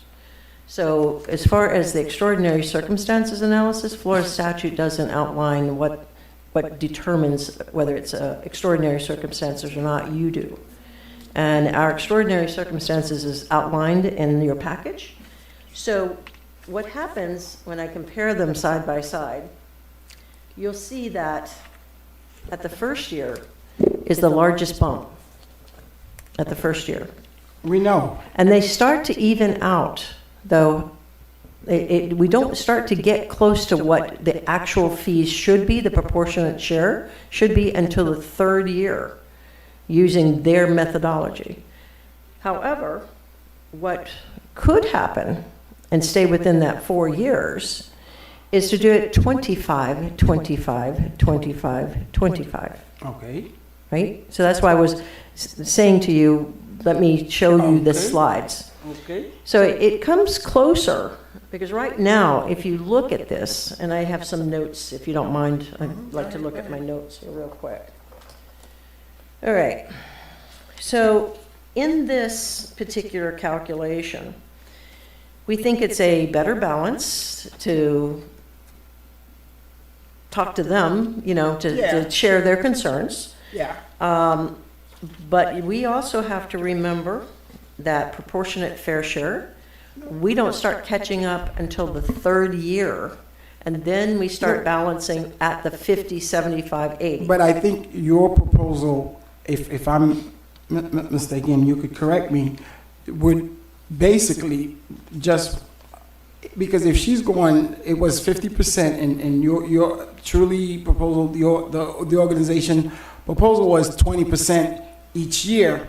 So if it's only 5% more each year, so added up, I think that it's a no-brainer to me, unless there's another in her methodology that I did not yet consider. Am I thinking it the right way? Well, you're getting to the 100%. We're talking about doing it over an extra year. I just want to point out, under the statutes, the cap is 50%, and you're more than doubling your fee. So under the statute, you could only do a 50% increase over 4 years. absent extraordinary circumstances, which quite frankly, I don't think that the council's, your predecessor's failure to increase the fee over the years counts as an extraordinary Yes, circumstance. we got it. So what we're asking for as an organization is, rather than do it over the 4 years, you're already over the amount that I you're see supposed to be what able to you're do. saying. You do 5 years, 20%, and then we can live with that as an organization. So- That's the request. So we can't go over, so we 4 can't- years, you cannot, you have to do it every 4 years. You have to Yes. revisit your fees every 4 years. And he is with this, I think it is a good option to go 25, 25, 25, 25, because even with this, we're not evening out until the third year. Right? Yeah, is that, because based on. And that would make sense to staff, and it would also follow the, but again, it's not evening us out It's until not the even third out. year. But that also help you guys in Yeah. terms if it's 25 this year. Versus I'm not- taking it out an extra year. I'm not in a position tonight to say that we're okay with the 25% over 4 years. All I can tell you is that the statute doesn't allow you to even out past failures to increase the fee. What the statute says is, whatever your fee is today, you can't go more than 50% over 4 years. But we would not though. No, and. You're more than doubling it. In a couple of the instances, it's 600% increase. Right, but that is because we have extraordinary circumstances, and it's not based because we didn't do that.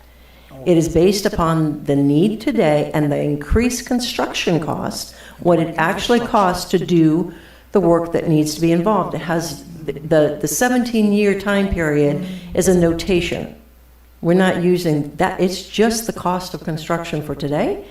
And if it goes beyond 4 years, we're not allowed to, we'd have to come back and revisit that at the fifth year. Yeah, the issue that we, as policymaker, and we got to be careful just on, because I'm hearing what you're saying, but it's not as simple just hearing it. And sir, thank you as an expert, because he's just here giving us just some guideline in terms of that. We got to balance it out. We're in a crisis. It's the market, it's really bad. We all kind of get that. But how do we, I don't want to be able to vote on something, on a policy that actually does not help people coming into North Miami to help us resolve the problem of affordable housing, because we put a policy that, you know, the developers are saying, or whoever's coming in, or somebody wants to build a house, say, I cannot afford here because it's too much in terms of that. That's my only issue. How do we? Of course, sir. Yeah, how do we work that? If it is affordable housing, we offer waivers for the impact fee for the first owner. Now, if it gets flipped, yeah, the previous owner has to. Yeah. But that first round, it is a waiver that is available for affordable workforce housing. Okay. So that, and then as you all know, it doesn't apply to existing housing as they replace their housing. The only thing that is they would be paying for is if they have to upsize their water meter, or they have to, or they're extending more pervious surface on the site, and then that's 78 cents a square foot. And that's new, so that's not phased in. So the recommendation of the 25%, you have the waiver for affordable housing. I agree with the 25%, because I'm looking at it and I don't know, unless there's something wrong with my formula thinking. If they propose 20% each year, so let's just say we're starting out this year, you're proposing 25. So next year, if you put it up under that plan, it'll be 40%, but under your plan, it's 50%. Am I correct? So the third year will be 75%. Correct. And, yeah, so we start evening out right then by the at the third year. So that at the end of the fourth year, by doing that compromise of the 25, 25, 25, 25, we become whole on construction costs and the actual proportionate fair share cost, unrelated to how long it took us. It's So today's this is- cost of construction. So I guess this is a compromise for us as the city. We would like to get all the money up front, but unfortunately, the circumstances, we just have to be. So we hope these are good policies. And sir, you will continue to work with us to, you know, because we want to be right.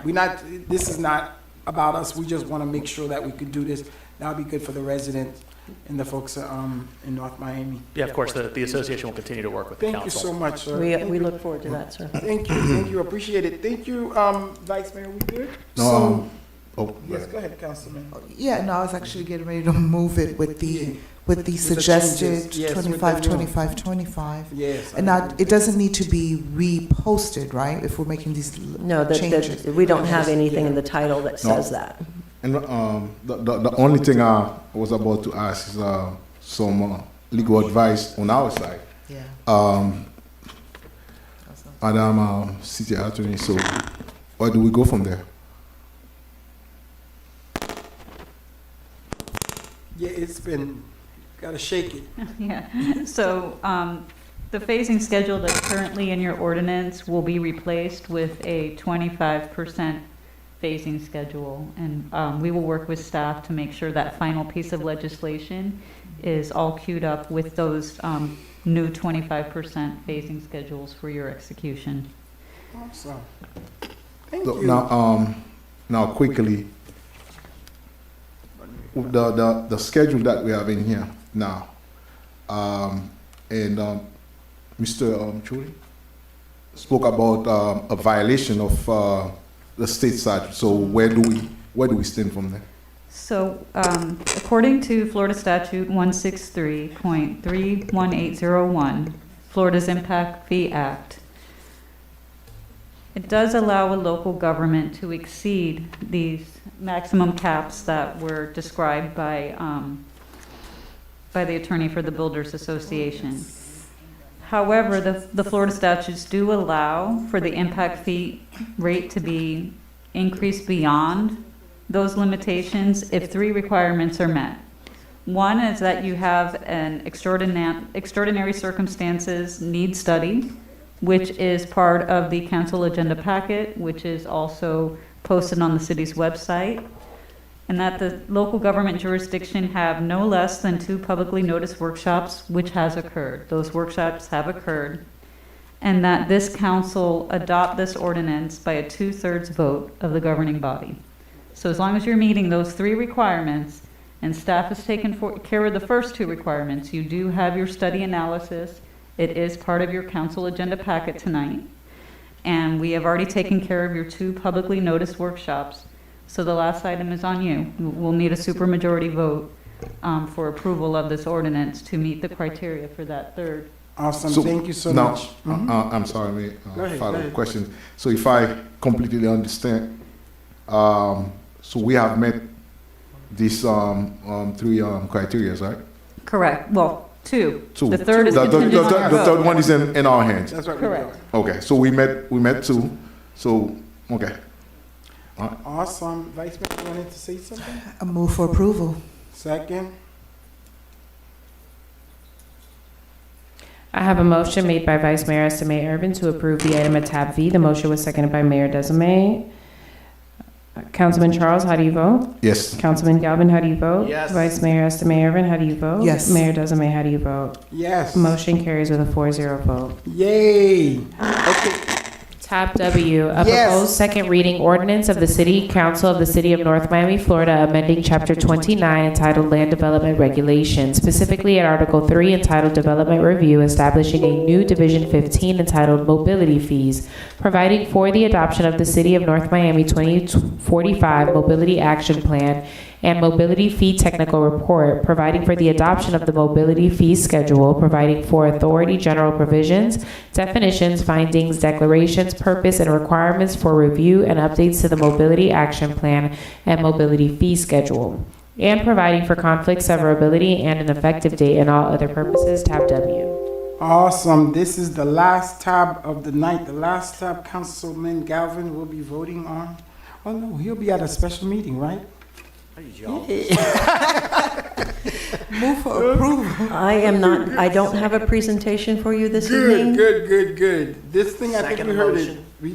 I have a motion made by Vice Mayor Estimate Urban to approve the item at tab W. The motion was seconded by Councilman Galvin. Before you call the vote. Say it again. Public hearing, it's a quasi, I didn't have any card. Public hearing is closed, but go ahead. I have a motion made by Vice Mayor Estime Irvin to approve the item at tab W. The motion was seconded by Councilman Galvin. Vice Mayor Estime Irvin, how do you vote? Yes. Mayor Desame, how do you vote? Yes. Councilman Charles, how do you vote? Yes. Councilman Galvin, how do you vote? Yes. Motion carries with a 4-0 vote. Yes, it's 11:35 tonight. I'm gonna ask a point of privilege. I wanna see everybody at the parade to have fun on Thursday. May I get a motion to? Oh, yes, we can have public comments. Public comments is, is open. Citizen forum is open. Veronica Guzman, 540 Northwest 127th Street. I don't have Tate Capital money. I don't have Rosewood Development money or Redwood Development money. I'm not affluent. But for the past 10 years, I have been trying to purchase a property from the city. And today, the CRA once again tabled that item. It just baffles me how in 3 years, we were able to move mountains to purchase the Scott Galvin Center, and $5 million came from the CRA fund, the CRA agency. So I have two questions. How is it that the city can move quickly on items such as that? And before the CRA was even formed, how did the city dispose of city property? Thank you. Thank you so very much. Claudia? Claudia Pasmino, 13504 Northeast 23rd Place. I'll be quick. I have not been in a meeting, 2 or 3 meetings ago. I want to say thank you to the Hispanic Heritage Committee. You guys did a great job. Sorry I'm saying this late. I believe better late than never. Thank you those who supported it, and I had a great time. Disappointed in regards to that tall building, but what can I do? And I'm going to be quickly because Scott, this is your last meeting. Like the mayor said, sometimes we agree, don't agree at things. And for the past 25 years, well, actually, since I moved back home 15 years, you've been my councilman. I enjoy having you. And I guess we want you to leave on a bang. It's almost midnight. Yes, I know, big bang. And everybody, please come and support the library. We're having a book sale December 6th, 7th, and 8th. That's it. Thank you, Claudia. Thank you. Anyone else? Public hearing is closed. May I get a motion to adjourn? Motion to adjourn. Can I make Yes, a motion? yes, please. The last one. Unless there's other reports. No, I we read- want I- I want to record it, actually. Wait, no, are there other reports though? No report, just you. Okay. No, Councilman. Mr. Mayor, Yes, sir. may I make a motion to adjourn? I wasn't recording. You got to start Oh, over. yeah. Oh, my God. Okay. Wait. Okay, Mr. Mayor, if I might have the floor, may I make a motion to adjourn? Second. I have a Meeting is motion made by adjourned. Councilman Galvin to adjourn the meeting, seconded by Vice Mayor Estime Irvin. All in favor? Aye. Any opposed? Motion carries with a 4-0 vote. The time is now 11:38. 11:38 p.m. Good night, everyone.